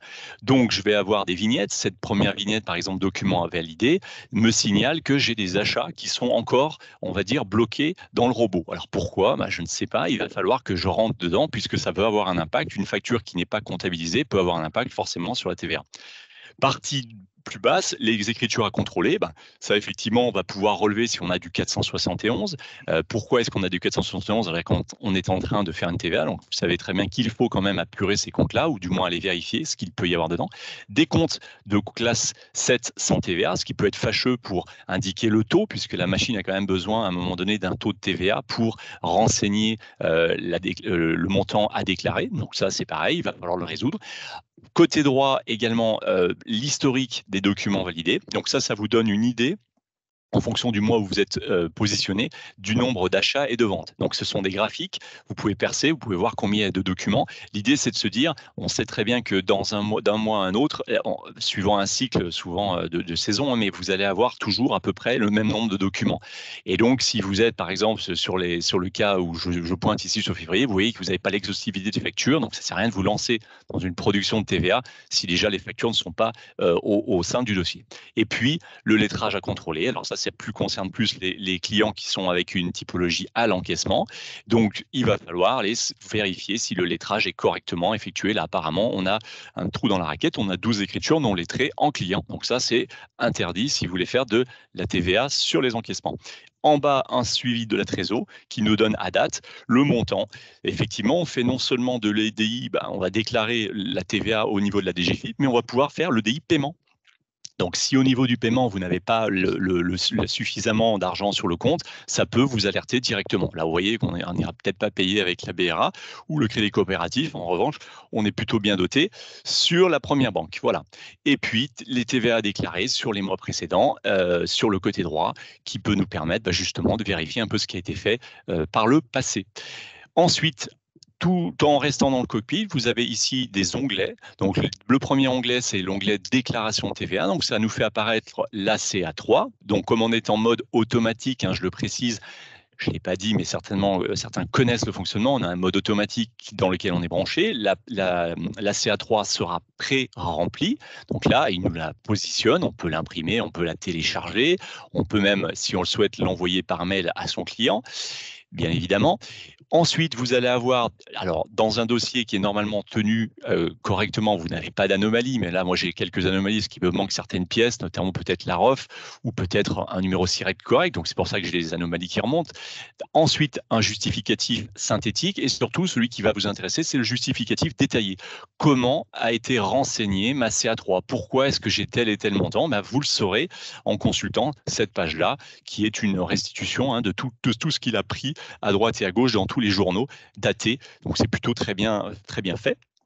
Et dernier tableau qui est sorti depuis cette dernière version, le récapitulatif de la déclaration de TVA. Donc là, c'est le chiffre d'affaires en base depuis le début de l'année, puisqu'en fait, il est capable d'aller chercher les montants qui ont bien sûr été déclarés dans l'outil, donc dans votre dossier. Si vous avez fait depuis le début de l'année, vous aurez la restitution intégrale. Donc c'est un tableau qui peut être suivi notamment dans la révision en fin d'année, mais ça peut être intéressant de le consulter tous les mois pour vérifier qu'il n'y a pas des anomalies criantes avant d'envoyer la déclaration. Et puis à un moment donné, on l'envoie et puis elle suit le chemin, c'est-à-dire qu'elle va aller être déposée via notre outil, via notre outil de DI, et elle va être déposée sur la solution que vous avez choisie, en général, je déclare. Et vous aurez ensuite un retour de je déclare. Alors, vous voyez que tout est rejeté, étant donné que je n'ai pas de compte de je déclare. C'est pour ça qu'à chaque fois que j'envoie, malheureusement, j'ai un retour de rejet. Mais dans la réalité, vous aurez un suivi classique, c'est-à-dire accepté la plupart du temps. Voilà. Donc, vous êtes toujours informé de ce fameux retour de l'administration via le portail je déclare. Voilà. Ensuite, on va passer à un autre sujet. On parle beaucoup de robotisation et souvent, les cabinets nous posent la question, c'est bien, on fait beaucoup de robots avec cet outil, mais est-ce qu'on va pouvoir quand même saisir ? Donc la réponse, bien évidemment, c'est oui. On va pouvoir saisir manuellement des factures. Alors, peu importe le dossier, peu importe le type d'écriture, on peut saisir toutes les écritures que l'on souhaite. Alors, je ne vais pas vous montrer une saisie, on ne va pas s'amuser à faire la saisie. Je voulais juste vous montrer l'ergonomie. Donc, on arrive ici dans la comptabilité. Vous allez avoir à l'écran l'ensemble des journaux qui seront présents dans le dossier. Ensuite, si vous voulez regarder un petit peu plus dans le détail, vous allez chercher notamment les achats. Dans les achats, vous allez avoir les périodes. Et ensuite, à l'intérieur des périodes, comme c'est le cas par exemple sur le mois de décembre, vous allez avoir des folios. On n'est pas obligé de travailler en folio, je vous rassure, vous pouvez avoir un seul folio dans lequel toutes les écritures sont dedans. Mais voilà, dans mon dossier, comme on fait toujours beaucoup de redites, on a plein de folios. Dans votre cas, ça ne sera à mon avis pas le cas. Oula, j'aurais fait une répétition, désolé. Ensuite, quand vous arrivez sur le tableau des écritures, donc là j'ai un tableau avec une sorte de grille, si je puis dire. L'avantage avec CJ de Loop, c'est que cette grille est complètement paramétrable. En clair, en fonction des utilisateurs, vous allez avoir besoin de plus ou moins d'informations. Et donc, les informations, vous allez pouvoir directement les enrichir. Donc là, par exemple, je vais aller chercher les dates de début et de fin de cut-off qui n'étaient pas prévues au départ dans ma grille. Et vous voyez qu'ici, je vais pouvoir aisément renseigner cette zone-là. Si vous si vous avez besoin d'autres informations, vous pouvez, par exemple, intervertir. J'ai une date d'échéance, je veux la mettre, par exemple, à la fin, après le mode de règlement, ou après carrément la date. Je peux faire à peu près ce qui me plaît dans cette grille de saisie. Voilà, je vais mettre date de but, ça serait pas mal. Voilà, à partir de là, la saisie s'enchaîne. Je viens ici, je vais pouvoir créer une nouvelle écriture. Donc là, j'enchaîne une date, etc., etc. Si vous voulez, on a également d'autres façons de saisir. On ne va pas rentrer dans une saisie classique, mais si on veut une saisie, on a pour les gens qui aiment bien les saisies guidées ou les saisies de trame, ces possibilités. Alors on parle de modèle, peu importe le nom qu'on lui donne. En clair, on va pouvoir tout simplement saisir de la donnée à l'intérieur d'un journal avec déjà un pré-remplissage de la saisie. Donc on peut même à la fois se servir uniquement des comptes et des montants, ou on peut uniquement recopier juste les comptes. Donc ça, on appelle ça le scale d'écriture. Moi, je vais recopier carrément toutes les données. On va voir ce que ça donne. Voilà, les écritures arrivent directement et vous voyez qu'en fait, mon écriture de l'OCAM est déjà pré-remplie. Voilà, et après, c'est tout à fait modifiable et vous pouvez enchaîner avec d'autres écritures. Maintenant, on a encore d'autres façons de faire. Alors, je m'adresse souvent ça c'est plutôt quand on a des clients qui vous amènent souvent ce genre d'écriture. Donc, vous avez des écritures au format Excel, peu importe ce que l'on a comme écriture. Il faut savoir qu'on a une imbrication complète avec Office 365 et notamment avec Excel. Et donc, le logiciel permet aisément d'intégrer de la donnée. Alors pour les gens qui connaissaient nos anciennes gammes Cegid, Quadra, vous aviez ce qu'on appelait la plupart du temps des compléments qui faisaient le lien, on va dire, avec l'outil. Là, en fait, avec Cegid Loop, ce qui est plutôt intéressant, c'est que vous n'avez plus besoin de ces compléments. On a juste besoin de mots-clés. Alors dans ce fichier de Z de caisse, j'ai un petit peu perfectionné la torture pour le logiciel. Je lui ai enlevé un compte. Vous voyez, ici, il y a un trou dans le compte. Et puis, je n'ai pas une écriture équilibrée. On va voir ce qu'il nous propose. Donc là, alors je vais le refaire parce que voilà, je fais un petit CTRL-C et à partir de là, je rentre dans mon journal de caisse. J'ai programmé, on va se mettre en août peut-être, voilà. Nouveau folio et là, je vais pouvoir le coller. Allez, roulement de tambour, normalement ça doit marcher. Voilà. Qu'est-ce qu'il nous propose? Malgré tout, vous voyez, le 471 a été mis à la place d'un compte qui manquait et il y avait un déséquilibre de l'écriture. Il l'a positionné en contrepartie. Là, c'était un crédit. Voilà. Et l'écriture, on va dire, est dans la boîte. Donc, c'est assez simple si vous passez par de l'Excel. Toujours pareil, on est sur des écritures Excel assez light. On ne vient pas intégrer un fake en Excel. C'est plutôt une intégration d'écriture courante comme ce que je viens de vous montrer. Voilà. Ensuite, si vous voulez justement plus de volumétrie, vous avez aussi la possibilité d'intégrer via ce qu'on appelle des imports. Alors, vous connaissez un import fake classique, import trace, c'est la maison Cegid qui fait ce tracé ASCII. Et on a ici également une tracé personnalisée. Je le trouve plutôt intéressant parce que ce tracé va nous permettre de gagner du temps au cabinet. Vous avez des outils genre gestion commerciale EBP, Sage, des logiciels de caisse qui n'ont pas, on va dire, une structure adéquate et donc vous allez pouvoir via cet outil-là, on va dire, remonter facilement. Alors je vous ai mis à l'écran encore une écriture de caisse. Décidément, je fais une fixation sur ces écritures de caisse et du coup, ces fichiers-là, alors peu importe comment vous les appelez, CSV, ASCII, dans tous les cas de figure, ils sont difficilement intégrables via Excel où souvent il faut faire beaucoup de tri et donc là, l'avantage, c'est que c'est aisé et vous n'avez pas besoin d'être informaticien pour le mettre en place. Alors, je fais juste glisser mon fichier. Voilà, je vais y arriver. Ce fichier va être lu par la machine à l'état brut, c'est-à-dire qu'il me met les colonnes à l'état identique de mon fichier. Et en fait, l'idée, c'est que vous n'êtes pas, et moi non plus, informaticien, et on vous donne ici à colonner, c'est-à-dire que vous allez avoir ici des mots-clés, débit, tiers, etc. Et ces mots-clés doivent correspondre peu ou prou au fichier existant. Donc là, vous l'aurez noté que le débit est en face du crédit, donc ça ne va pas forcément être intéressant. Donc je vais pouvoir juste faire glisser les différentes zones, voilà, pour pouvoir mettre les bonnes colonnes avec les bons mots-clés au-dessus. Et l'intérêt principal, c'est que vous allez pouvoir sauvegarder cette structure-là pour ne pas avoir plus tard à la renseigner. Donc, vous avez ici une possibilité de lui donner un nom. Donc là, je lui ai déjà donné son nom. Et en plus de ça, je lui ai donné un nom qui s'appelle CSV, CCA, c'est mes initiales, mais je l'ai renseigné comme étant un modèle cabinet. Le modèle cabinet, c'est ce que vous avez en haut à droite. Ça veut dire que potentiellement, une gestion commerciale peut être utilisée dans plusieurs de vos dossiers.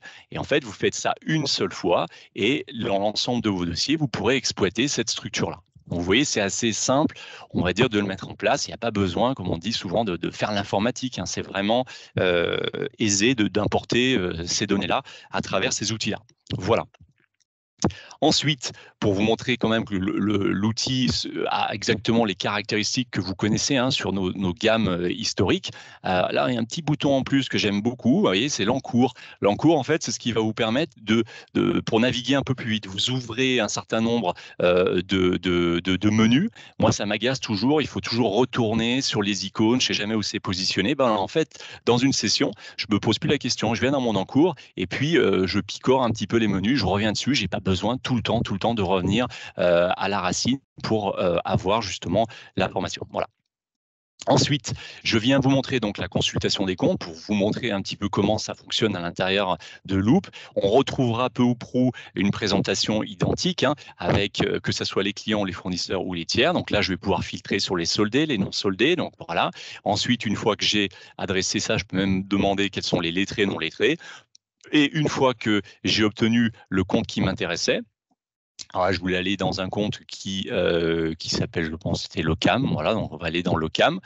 Et une fois que je suis allé dans Locam, tout simplement, je vais pouvoir consulter le compte Locam en détail. Ça, c'est tout simplement le détail filtré sur le compte indiqué fournisseur. Voilà, donc j'aurai toutes les écritures de ce compte-là. On peut afficher le code de lettrage. Là, apparemment, il n'y a pas beaucoup de lettrage dans le compte. Donc, ça veut dire qu'on peut, depuis cette zone-là, également effectuer le lettrage.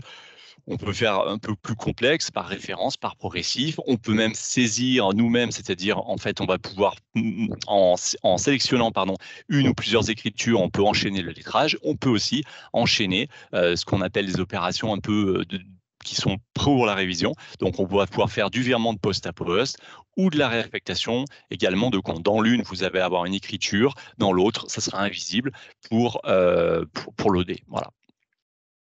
Donc là, on se comporte à peu près de la même façon sur notre outil, de ce que vous connaissez aussi par rapport à Quadra et à Cegid. On va pouvoir retrouver, bien évidemment, par des recherches, une écriture, que ce soit une écriture qui concerne l'exercice. Là, on était en 2022, mais je peux faire du trans-exercice. Je peux aller chercher tous les exercices ou uniquement, par exemple, dans un exercice 2022, 2023, peu importe. Et une fois qu'on a positionné des contraintes, vous voyez qu'ici, on peut lui mettre des filtres, X filtres. Je peux en rajouter autant que je veux et à partir de là, vous avez la possibilité de consulter les écritures. En clair, vous allez rentrer dans le détail d'une ligne. Vous venez ici positionner le détail que vous souhaitez afficher. Vous allez soit en consultation, soit en modification et ça vous permet de ensuite rentrer dans l'écriture détaillée comme je viens de le faire là, voilà, et ça va vous permettre de modifier, supprimer les écritures. Vous voyez une couleur qui est un peu étrange, alors c'est fait exprès, c'est tout simplement que c'est un dossier sur les écritures, j'ai appliqué à un moment donné un fake. Et donc, les écritures qui sont ici sont non modifiables. Donc, elles prennent une couleur un peu différente. Ça aussi, c'est une originalité de Loop qui nous permet de visualiser quelles sont celles qui sont ou pas modifiables. Et donc, sans s'interroger sur est-ce qu'il y a eu le fake ou pas. Là, on sait d'origine que les écritures ne sont plus modifiables. Voilà. Ensuite, au niveau de ce que l'on peut restituer, alors je vous l'ai dit, on est assez intégré par rapport à Excel. Dans tout ce que l'on peut exporter, je ne vous ai pas montré, mais on peut faire des exports d'Excel également, enfin vous allez copier-coller, ça c'est classique.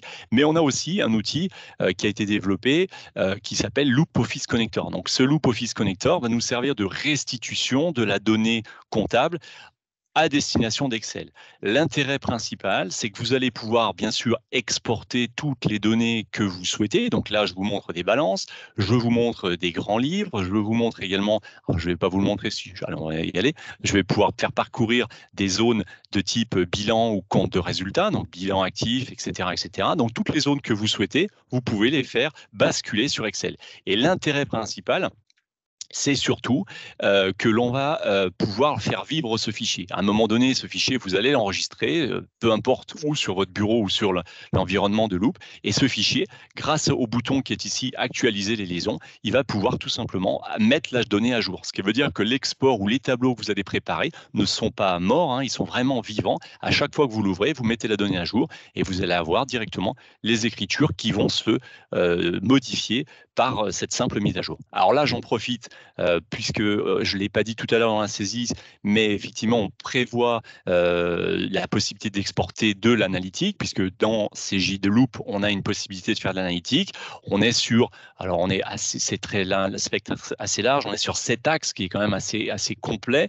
Donc on va pouvoir déjà faire au minimum un axe, bien évidemment. Alors, en général, c'est plutôt 1 ou 2 axes. Et on va pouvoir restituer la donnée.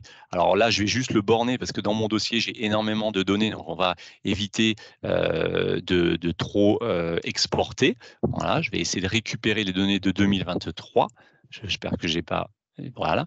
Et donc, à partir de là, je vais retrouver toutes mes données, étant donné que c'est de l'analytique, qui sont déjà, donc c'est un grand livre, et je vais pouvoir déjà avoir des préfiltres, c'est-à-dire qu'ici, si je viens me positionner sur la zone axe analytique, je vais pouvoir tout simplement avoir les différents axes, et il me suffit après par exemple, de dézoner axe zone géo, voilà, et n'afficher que l'axe formation, et par exemple, je vais prendre uniquement, allez, Chris, pour voir les opérations par rapport, dans le grand livre, par rapport à l'analytique sur ce formateur-là et sur cet axe de formation. Voilà, donc c'est assez simple à manipuler et je vous le disais, à chaque moment, vous pouvez l'actualiser. L'intérêt principal hein, pour moi par rapport à ces outils-là, c'est que vous pouvez créer vos propres tableaux de restitution et surtout les projeter, les permettre à vos clients de les consulter, puisqu'on est sur un environnement complètement partageable, et donc ce fichier, vous pouvez le mettre à disposition d'un client. Donc ça, c'est vraiment un plus par rapport à ce que l'on a aujourd'hui dans notre produit. Voilà. Je pense que j'ai terminé pour ma partie. Je vais te laisser la main, je crois, Alexandre. Tu voulais nous parler de la révision. Allô, Alexandre? Ton micro est coupé, Alexandre. Ah, deuxième fois. Non, c'était pas moi tout à l'heure, c'était toi. Mais... oui, je sais, c'est vrai. Là, j'avais perdu la fenêtre Teams en plus. Bien joué. Donc là, non, ce que je vais faire, je vais vous parler notamment de la nouveauté qui concerne la révision, concernant la possibilité de personnaliser vos feuilles de travail.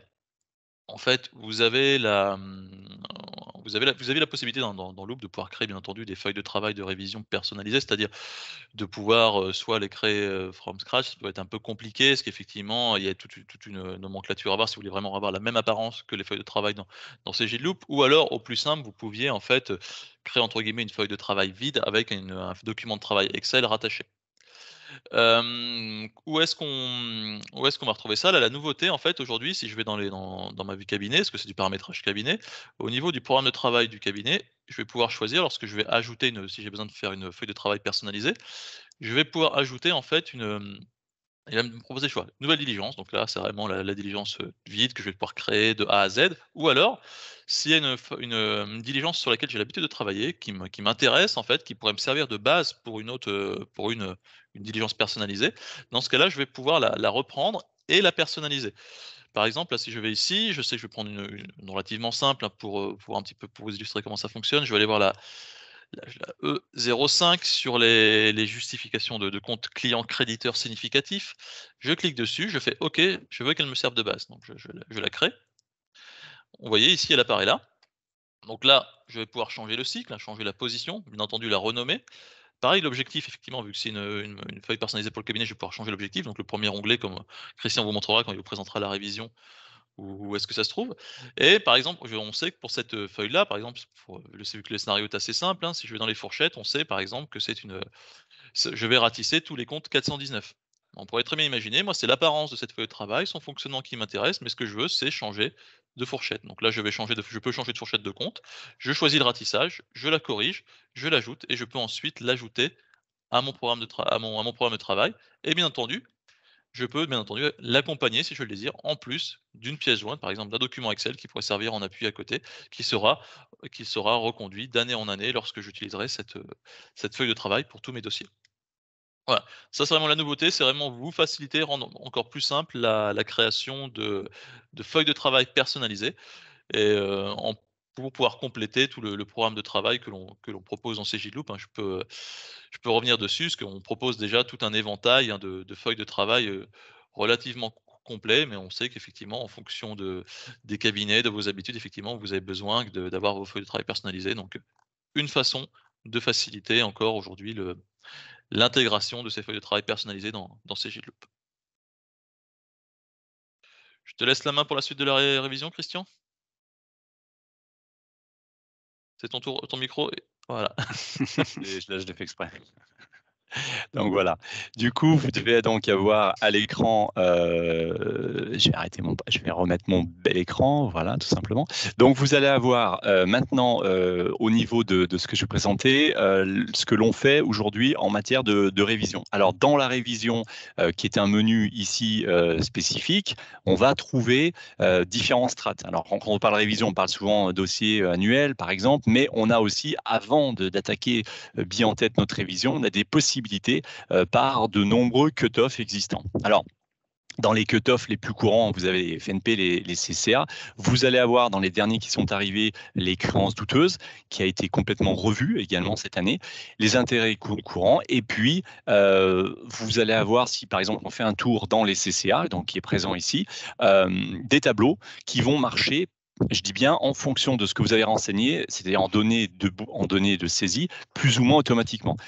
Si par exemple on prend le cas d'une CCA, l'outil est capable de remonter si l'utilisateur a bien mis ce qu'on appelle une périodicité ou si le robot a détecté une périodicité, la machine est capable de remonter toutes ces lignes-là. C'est ainsi que quand vous êtes plongé ici dans les CCA, pas besoin d'aller, on va dire, chercher les différents comptes. Toutes les lignes intégrant une CCA, vont être présentes à l'écran.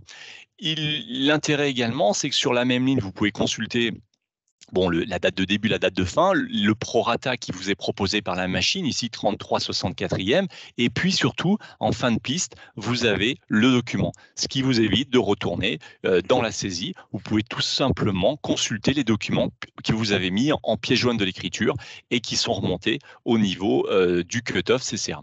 Une fois que vous avez terminé ce module, hein, donc là, moi, je suis dans le module CCA, vous allez pouvoir, bien sûr, sélectionner telle ou telle zone. Donc là, j'en sélectionne 3 supplémentaires et vous allez les retrouver en partie basse. Elles ne sont pas encore envoyées. Là, elles sont encore en zone tampon. Elles sont uniquement dans votre outil et vous allez directement cliquer sur valider la génération. À partir du moment où vous validez la génération, les écritures se retrouvent dans votre journal que vous avez paramétré, un journal 2D, un journal peu importe révision.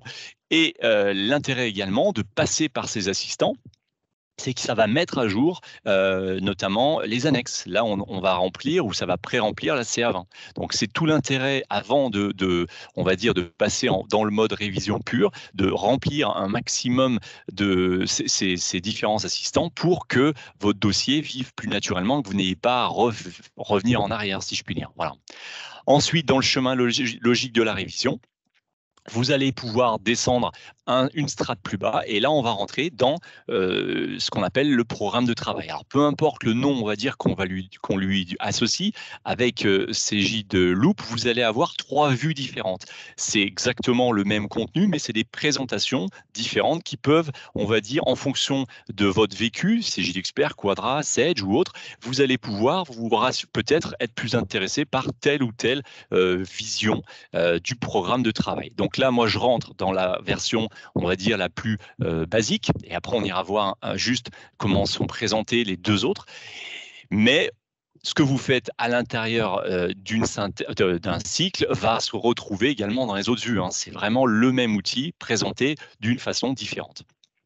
Donc, lorsque vous allez rentrer dans ce programme de travail, on va vous proposer ce qu'on appelle une bibliothèque de diligence. Alors, il faut savoir que d'office, quand vous rentrez dans un dossier, au niveau du premier paramétrage à faire, c'est d'indiquer quel est le programme de travail associé à votre dossier. Effectivement, on n'aura pas un programme de travail on aura un programme de travail plus ou moins fourni en fonction du régime BIC, BNC ou SCI. Vous n'aurez pas à avoir les mêmes diligences, et heureusement. Donc, vous allez pouvoir, la première fois, quand vous rentrez dans le dossier, choisir le programme de travail. Ce qui veut dire que Loop permet d'enregistrer autant de programmes de travail que vous avez de spécificités dans votre dossier.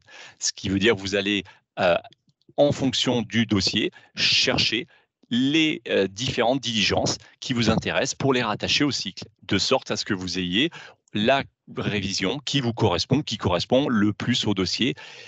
Voilà, c'est comme ça que ça se fait. Et comme vous viens de vous l'expliquer avec la V5, on a aussi cette possibilité de personnaliser. Donc là, j'ai des bibliothèques qui sont remplies avec des diligences qui ont été faites pour les clients, mais on sait très bien que vous avez des spécificités. Ben, vous allez pouvoir, comme l'a dit Alexandre, les copier facilement et les modifier pour les mettre, on va dire, à la main du cabinet.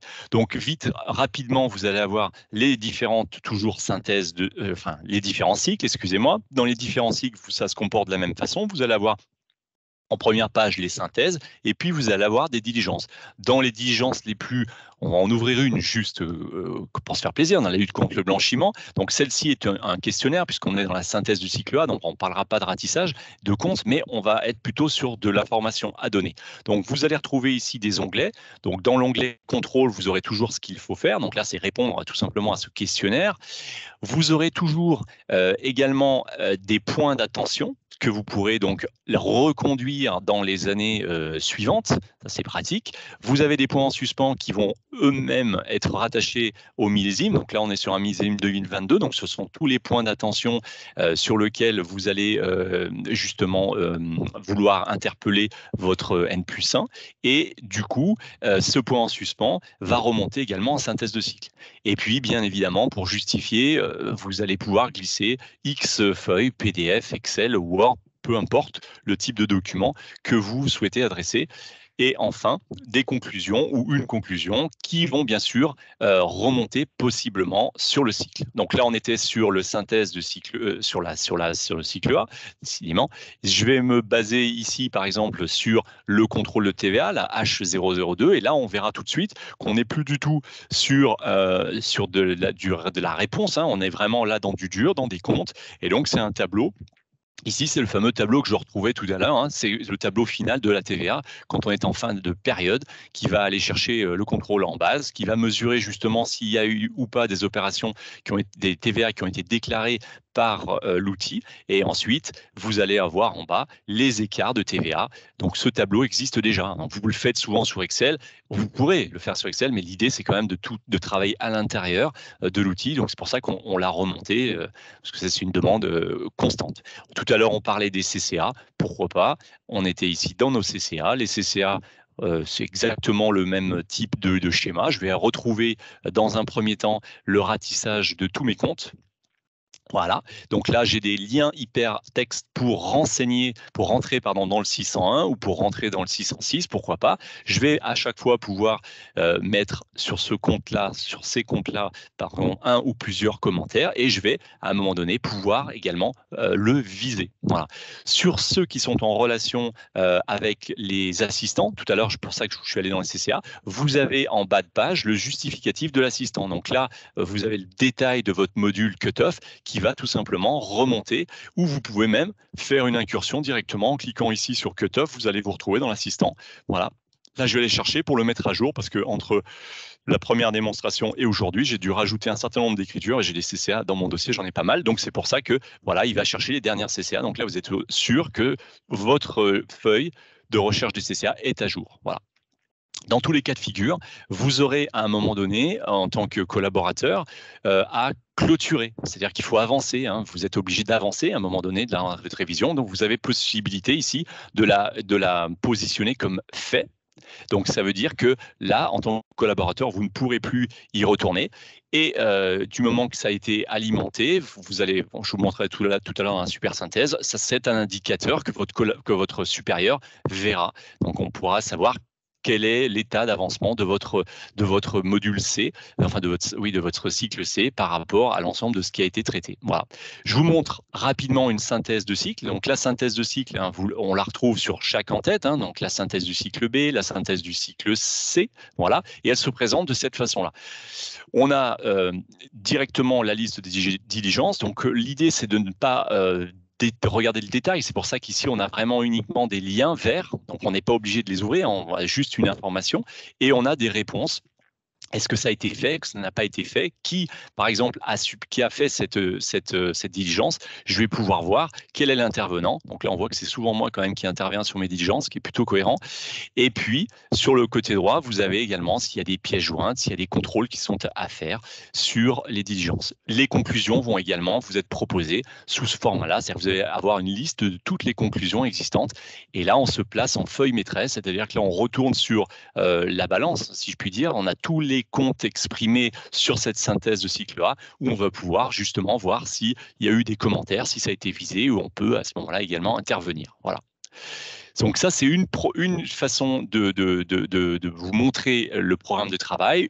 Une autre façon, qui est peut-être qui correspond plus au CJ d'expert.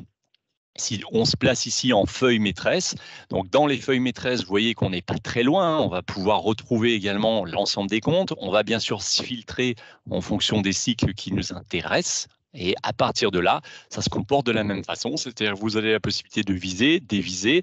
Vous allez pouvoir également cliquer sur la diligence. Donc ça, c'est la différence avec ce que je vous ai présenté, c'est que la diligence ici, il faut l'activer, c'est-à-dire qu'il faut cliquer dessus pour l'ouvrir. Donc ça peut peut-être en gêner certains qui préféreront peut-être avoir directement le menu ouvert pour travailler plus vite.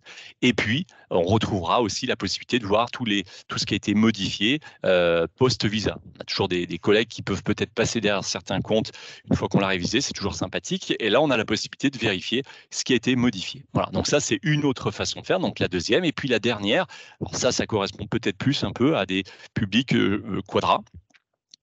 On a sur le côté gauche toujours le même principe, là le ratissage de ma balance, on va pouvoir, non, je ne vais pas délétrer, hein, attention, on va pouvoir les trier par cycle. Une fois qu'on a trié par cycle, quand on est positionné sur un compte, donc là je suis posé sur le compte 213 000, où j'étais dans, voilà, 164, ça va me charger directement la diligence, alors du 164, je vais avoir tout à l'heure ce que je vous ai présenté, avec exactement les mêmes menus, hein, conclusion, pièces en suspens, etc., etc. Et puis l'intérêt, on va dire, quand vous avez un grand écran, là il faut forcément être équipé d'un grand écran, vous avez sur le côté droit le détail du 164 000 sans forcer. C'est-à-dire que je n'ai pas besoin de cliquer sur le lien, il est déjà ouvert et en cliquant dessus, je retourne sur l'écriture mère. Voilà. Autre intérêt de notre programme de travail, c'est qu'on va pouvoir le faire passer. Alors, je ne vais pas vous le montrer, mais juste vous le dire, on va pouvoir télécharger un programme de travail complet et afin de l'adresser, par exemple, à un externe, je pense notamment au commissaire aux comptes. On est sur des liens HTML, donc le programme de travail est très léger. On n'est pas sur du PDF lourd, on peut l'échanger très rapidement par mail au commissaire aux comptes. Voilà. Eh bien, avant-dernière, si je puis dire, intervention de ma part. J'ai également à vous montrer ce que l'on propose en termes de robotisation, hein, c'est-à-dire que tout au long de notre vie de dossier, quand on est dans l'enclenchement de la révision, vous allez avoir ici, en haut, un petit bonhomme. Là, pour l'instant, il est orange, il fait un petit peu la tête. Ça veut dire qu'il a détecté certaines anomalies. Donc, ces anomalies, elles peuvent être de deux types. Elles touchent la compta et puis les données complémentaires. Alors, dans la comptabilité, vous aurez également des liens non seulement vers la comptabilité pure, donc là, par exemple, des 471 ou des comptes 6 qui sont créditeurs, par exemple, qui vous expliquent qu'il y a un sens anormal, mais vous pourrez également avoir des écarts sur les modules. Tout à l'heure, je vous ai parlé du module créances douteuses. Dans mon dossier, j'ai des écarts entre les prévisions, enfin, entre les créances que j'ai renseignées dans mon module et mon 416. Donc, ce qui veut dire peut-être que je n'ai pas passé l'écriture. Donc là, il vous le dit, il y a des anomalies. Donc ça, c'est intéressant pour suivre votre comptabilité au fil de l'eau.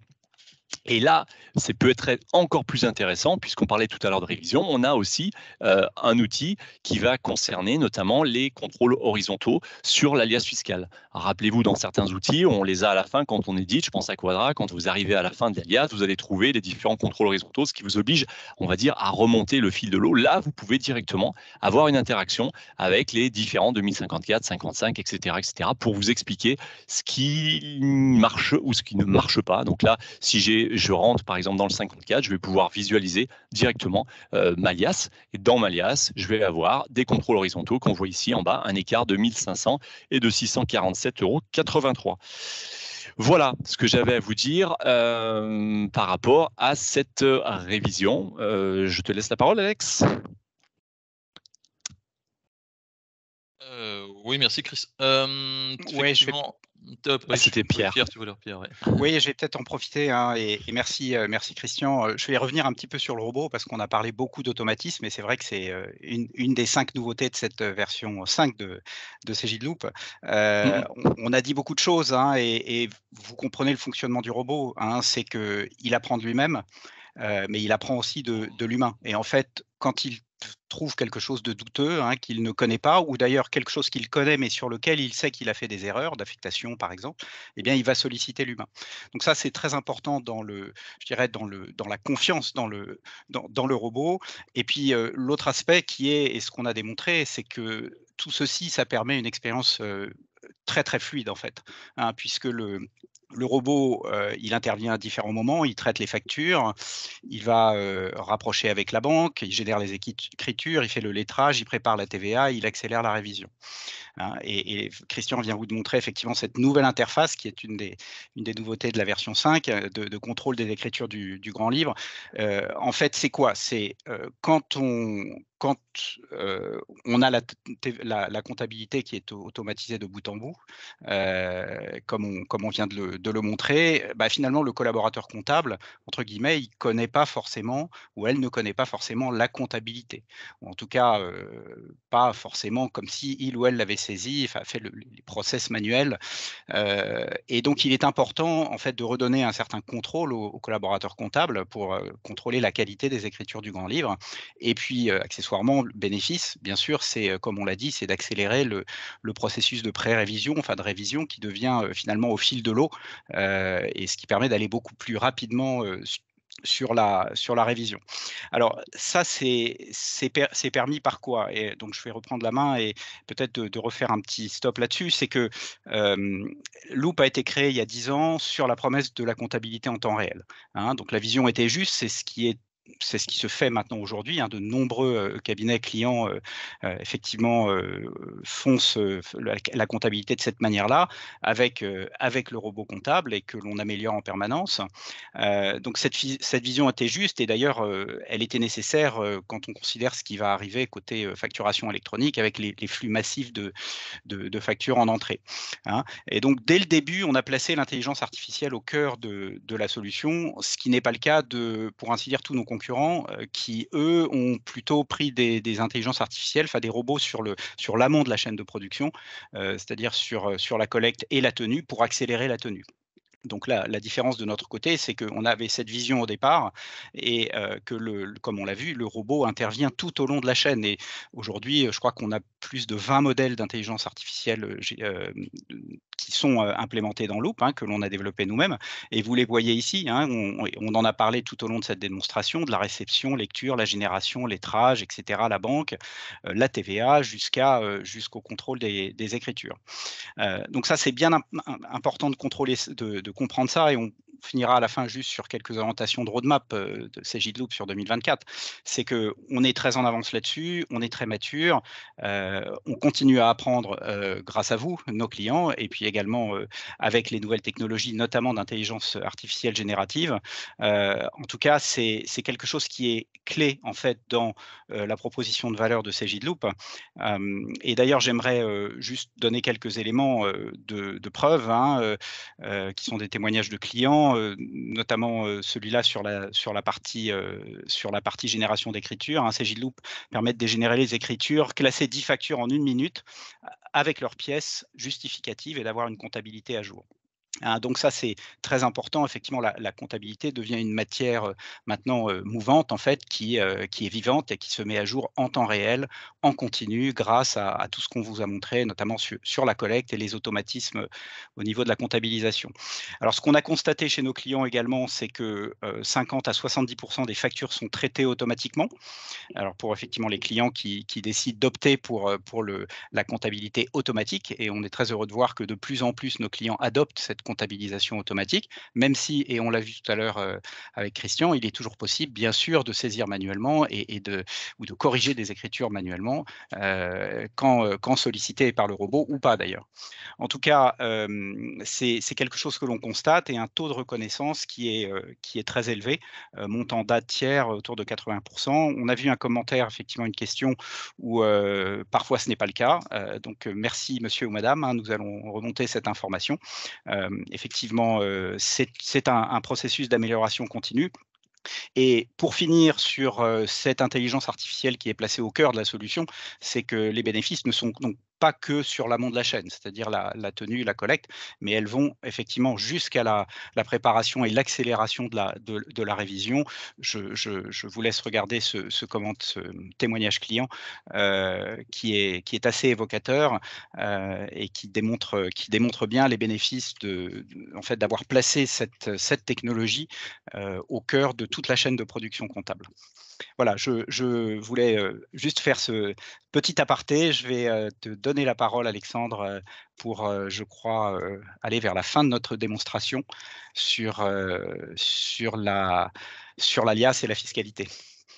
Alors moi, je voulais juste, les garçons, vous montrer, parce que ça peut être intéressant, parce que ça existe déjà. Donc je vais vous montrer ce que tu es en train d'illustrer, Pierre, s'il veut bien me partager mon écran. Voilà. Et donc aujourd'hui, quand vous rentrez dans CGLoop, vous avez l'habitude d'aller dans ce qu'on appelle le tableau de bord, mais on a également ici ce que tu viens d'illustrer, les écritures de pré-révision, c'est-à-dire que l'outil va nous permettre de trouver toutes les factures qui ont été intégrées par le robot, et surtout d'aller chercher quelles sont les erreurs possibles ou les modifications à apporter. Donc, dans les cas aujourd'hui, on est juste on est très très simple. Aujourd'hui, on est sur des cas basiques, on va dire. Donc, je vais vous montrer tout de suite ce que l'on peut attendre de la part de cette première partie d'écran. C'est vraiment un début. On est vraiment au début de l'histoire sur cet écran-là. Donc là, par exemple, sur cette écriture, j'ai une absence de libellé. Et comme vous le savez, dans le fait que c'est interdit. Donc c'est pour ça que je devrais impérativement corriger cette écriture-là pour qu'elle soit conforme à la comptabilité. Ensuite, j'en ai une deuxième où le placier marché, je pense que c'est un 471 qui doit s'afficher, et c'est pour ça que la machine me le retourne en erreur s'il veut bien me le positionner. J'ai l'impression qu'il fait un peu la tête, notre ami. Voilà, donc ça c'est le début, présence d'un compte d'attente. Voilà, et du coup, le 471 est ici, et j'ai toujours, alors ça c'est dans un esprit pratique, vous pouvez ici, sans rentrer dans la compta, vous allez ici dans modifier, ça vous permettra de rentrer dans le détail et de modifier cette écriture afin de l'affecter à un vrai compte comptable. Voilà ce que l'on fait aujourd'hui, et comme tu disais Pierre, c'est que ça c'est quelque chose sur lequel on travaille ardemment et qui va être un peu le cœur de la révision dans les prochaines versions de CGLoop. Voilà, là, je te laisse Alex pour la partie Oui. Ilias. Merci Christian. Oui, il est vraiment en évolution, cet écran. C'est vraiment une toute première. C'est pour montrer un petit peu vers où on va. L'interface va changer, ça va s'améliorer. C'est vraiment voilà, c'est pour illustrer la logique des automatismes qu'on va mettre au niveau de l'analyse des écritures du grand livre. Tu voulais rajouter quelque chose, Pierre? Oui, en fait, non, mais Christian l'a dit, c'est le début de l'histoire, et que le robot finalement va déterminer ce qui est normal ou pas. Donc on parlait d'incohérence de saisie, effectivement, avec par exemple les libellés, avec même, on pourrait imaginer des taux de TVA qui sont pas les bons. On pourrait imaginer, et c'est des choses sur lesquelles on travaille, par exemple, saisie d'un compte de contrepartie inhabituel pour un tiers ou un fournisseur. Par exemple, chaque mois, une facture de loyer, elle est saisie sur un compte 613, et en avril, le robot détecte qu'elle est saisie sur un autre compte, par exemple un 626. Donc ça, c'est les incohérences de saisie. Et puis, il y a les variations inhabituelles. Alors ça, c'est également un axe de travail. par exemple, identifier un niveau de dépense anormal pour un tiers. Par exemple, une facture de loyer pour un boulanger qui a sa facture d'électricité et que le mois de mars ou le mois d'avril, la facture est très différente et beaucoup plus élevée. Donc ça, c'est une variation inhabituelle, ou par exemple l'absence d'une facture récurrente également sur un tiers, par exemple, un tiers fournisseur. Voilà, donc c'est effectivement le début de l'histoire et c'est un des axes de travail pour l'année prochaine, donc d'enrichir les automatismes pour le contrôle toujours de contrôle des écritures du grand livre et de la comptabilité. Voilà. Alexandre, je te passe la main. Merci, merci Pierre. Pour conclure sur cette présentation, rapidement, je voulais vous reparler de tout le périmètre fiscal que l'on a dans le Loop, notamment au niveau de l'alias et des autres déclarations fiscales, hein. Pour vous rappeler que dans Loop, là, on couvre. Je vais partager mon écran, ça sera même plus facile pour illustrer le propos. Voilà, donc là je suis dans mon dossier. Dans le menu de gauche, ici, je vais retrouver tout mon écran de déclaration, toutes mes déclarations. Donc pour vous dire que voilà, on couvre tout le périmètre fiscal, hein, de déclarations que vous pouvez attendre en fait, hein. On a été faire un tour tout à l'heure dans la TVA, mais on retrouve également, si je vais ici, dans tout ce qui est EDI paiement, le RCM, l'IS, la CVAE, également le DI Part. Voilà. On couvre vraiment tout le spectre, hein, de toutes les déclarations fiscales, de toutes les déclarations fiscales qui sont bien entendu traité dans Loop, envoyé dans Loop, hein, c'est pas un module complémentaire. Comme vous avez pu voir, tout est intégré au sein du même produit. Et là, ce que je voudrais vous montrer rapidement, c'est effectivement l'alias. Tout à l'heure, ce que vous disiez Christian, on a un petit robot, il vous a déjà montré un petit peu de l'alias. On a un robot en fait en haut qui permet de voir des anomalies et déjà d'aller voir les incohérences qu'il pourrait y avoir au niveau de l'alias. Donc dans ce menu là, vous allez retrouver toutes les feuilles, concernant, enfin toutes les CERFA, les différents documents qui, en fait, qui sont chargés en fonction du contexte du dossier. Il faut savoir que Pierre en parlera après. On couvre tout un périmètre de fiscalité, de type de fiscalité, de type de dossier différents. Et c'est en fonction du contexte du dossier, lorsque vous allez initialiser pour la première fois l'alias fiscale, en fait, qu'on va vous proposer les liasses qui correspondent au contexte de votre dossier. Donc là, par exemple, je suis là dans ma liasse fiscale, je suis sur un dossier en BIC, j'étais sur il m'a gardé en mémoire, enfin, chose intéressante, effectivement, quand on passe d'un écran à l'autre dans Loop, hein. Effectivement, tant que je n'ai pas fermé ma fenêtre, regardez, si j'étais venu sur l'écran d'accueil, je reviens ici dans ma déclaration, dans ma liasse, hein, j'étais positionné sur ma 2058C, il me laisse sur ma 2058C. Donc tout ça, il garde en mémoire, je n'ai pas à chaque fois à me repositionner. Tant que je n'ai pas appuyé sur la petite croix en haut, on garde en fait donc la positionnement et comment était mon écran avant que je le quitte. Donc là, je me suis mis sur celle-là parce qu'effectivement, elle est intéressante. Vous voyez, j'ai des données qui vont être pré-remplies, j'ai des données que je vais pouvoir modifier.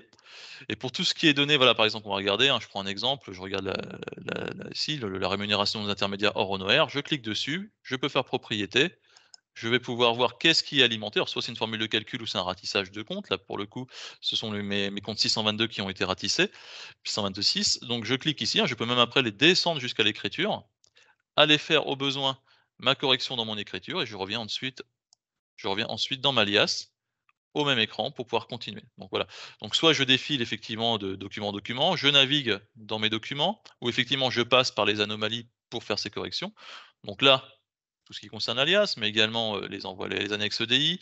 On trouve également les documents ici, par exemple, pour les comptes annuels, hein. Je vais retrouver par exemple ici, pareil, mon analyse de variation du BFR. Je clique dessus. Même chose, hein, j'ai des champs qui ont été calculés et je peux aller voir pourquoi ça a été calculé. Là, pour le coup, c'est une formule de calcul. Je retrouve ici ma formule de calcul. Donc ça, c'est une des approches, hein, de l'alias. On a également aussi la possibilité, hein, là je vous montre, je redescends directement depuis des tableaux que je peux alimenter, corriger, mais on peut très bien aller carrément même voir, interroger l'alias directement depuis la génération du CERFA lui-même. Si je vais ici, par exemple, hop, dans mon menu d'édition de Loop, hein, je vais dans mes sommaires, je vais voir l'alias ici, tac, donc j'ai mon squelette de lias qui va se charger, je vais pouvoir ici la générer. Donc je vais générer ma liasse, hein. Ça prend un petit peu de temps parce que bon, ça se fait quand même assez rapidement. Donc je génère toute la liasse de mon dossier, voilà.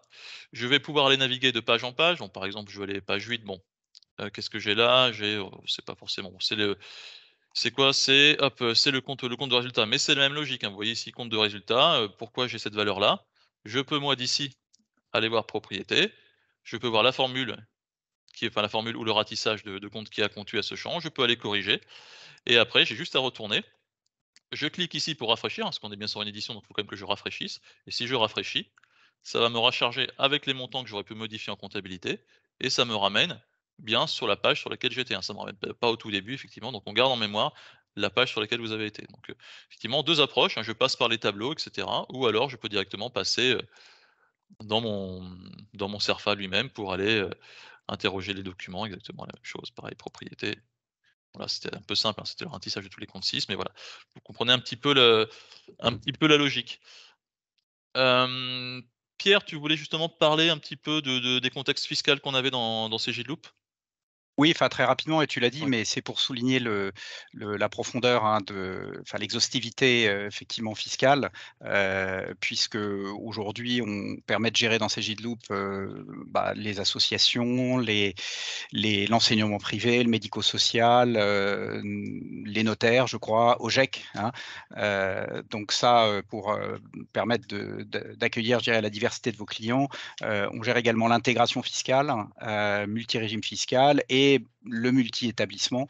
Alors ça peut être intéressant ou pertinent quand il y a des différentes déclarations, par exemple pour des opérations immobilières avec TVA1, TVA2, etc. Voilà, donc ça c'est un des éléments dont il faut se doter, c'est effectivement un back-office comptable fiscal qui soit exhaustif et complet, et Cegidloop permet de gérer tous ces régimes. Je crois qu'on a fini la démonstration, Christian ou Alexandre, de votre côté? Eh ben, écoutez, moi j'ai terminé. Je voulais Très bien. montrer la plaquette en restitution parce qu'on a ouvert la Fisca, mais c'était juste pour vous montrer une plaquette, comment ça pouvait s'organiser. Alors je vais vous partager la vue. Voilà. Et donc, juste pour vous expliquer qu'à un moment donné, bien sûr, vous allez, alors on va retourner sur le menu plaquette. Dans ce menu plaquette, vous allez pouvoir créer, comme je vous en ai parlé tout à l'heure pour le programme de travail, une plaquette type ou des plaquettes type, hein. On sait qu'on n'a pas une seule, mais plusieurs plaquettes type au sein d'un cabinet. Donc, une fois que vous avez sélectionné le modèle qui vous intéresse, vous allez ensuite la mettre en relation avec le dossier. C'est ce que j'ai fait ici. Dans ces plaquettes, on a la possibilité d'ajouter un certain nombre de documents, hein. Je pense à des gens qui aiment bien rajouter du PDF ou des fichiers Word, pas aucun problème, des intercalaires également. On personnalise assez simplement puisqu'on peut rajouter bien sûr des logos, intervenir sur la police, la taille, et faire la plaquette la plus rapprochée de l'image du cabinet que l'on souhaite bien sûr impulser.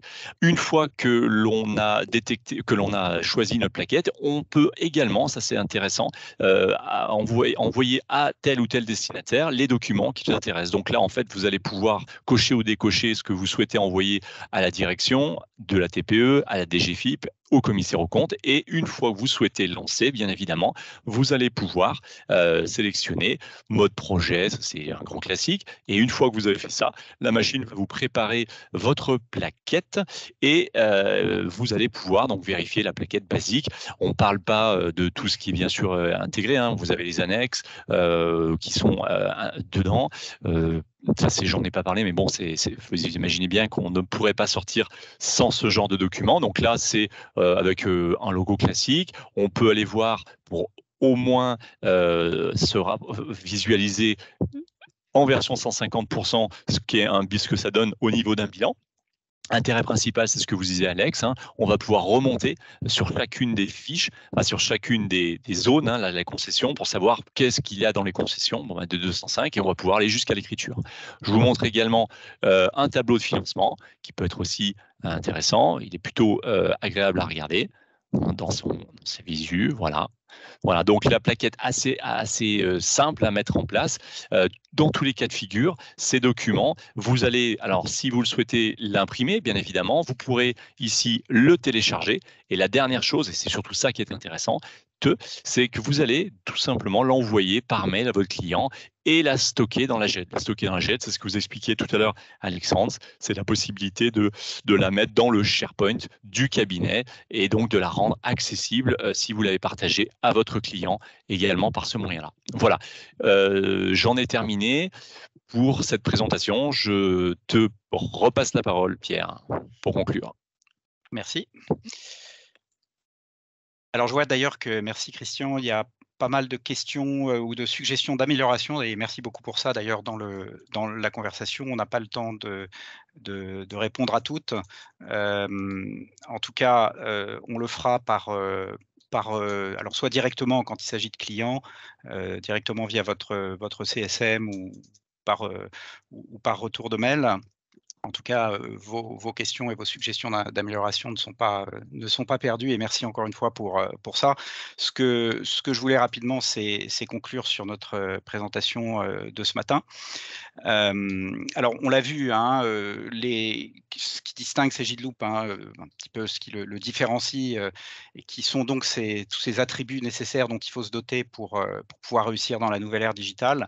Je ne vais pas revenir dessus, mais on a parlé d'automatisation, d'intelligence artificielle qui soit au cœur de la solution ouverte, fluide, qui permettent de faire rentrer les flux, de les faire sortir en temps réel pour pouvoir accompagner les clients, mettre à jour la comptabilité, etc., hein, gagner du temps sur la révision. Effectivement, une solution collaborative pour permettre d'échanger les données et travailler plus facilement avec chaque client. Un back-office comptable, fiscal qui soit complet, ça c'est très important. Effectivement, vous êtes garant de la conformité de vos clients. Et puis, pour finir, effectivement, un partenaire qui puisse vous accompagner dans votre transformation de manière à pouvoir notamment anticiper les changements qui arrivent avec la facturation électronique, mais pas que, de mettre en œuvre l'automatisation dès aujourd'hui et d'en tirer les bénéfices. Donc en fait, je présente ici, on présente la promesse de Sagidloop, hein, ce qu'on appelle la proposition de valeur. C'est les cabinets peuvent gagner en productivité, en automatisation, toute la chaîne de production grâce à l'intelligence artificielle, et ça permet donc de libérer du temps et des énergies. On l'a vu tout à l'heure au travers de quelques témoignages clients, hein, pour créer plus de valeur et plus de richesse pour vos clients. Et pour finir, attirer plus de collaborateurs, élargir le champ d'action avec les nouvelles missions. Donc très important, notamment dans le contexte de recrutement un petit peu tendu actuellement pour la profession. Donc voilà la promesse de Sagidloop, et je finirai par juste présenter quelques orientations, hein, donc on définit une roadmap effectivement annuelle. Elle est en cours de finalisation par toute notre équipe produit. En tout cas, voilà les grandes orientations à ce jour. Intégrer à Sagidloop les premiers scénarios d'intelligence artificielle générative. Alors, le mot génératif est important. Tout à l'heure, on vous parlait de plus de 20 modèles d'IA qui ont été créés, entraînés par nous et intégrés dans la solution.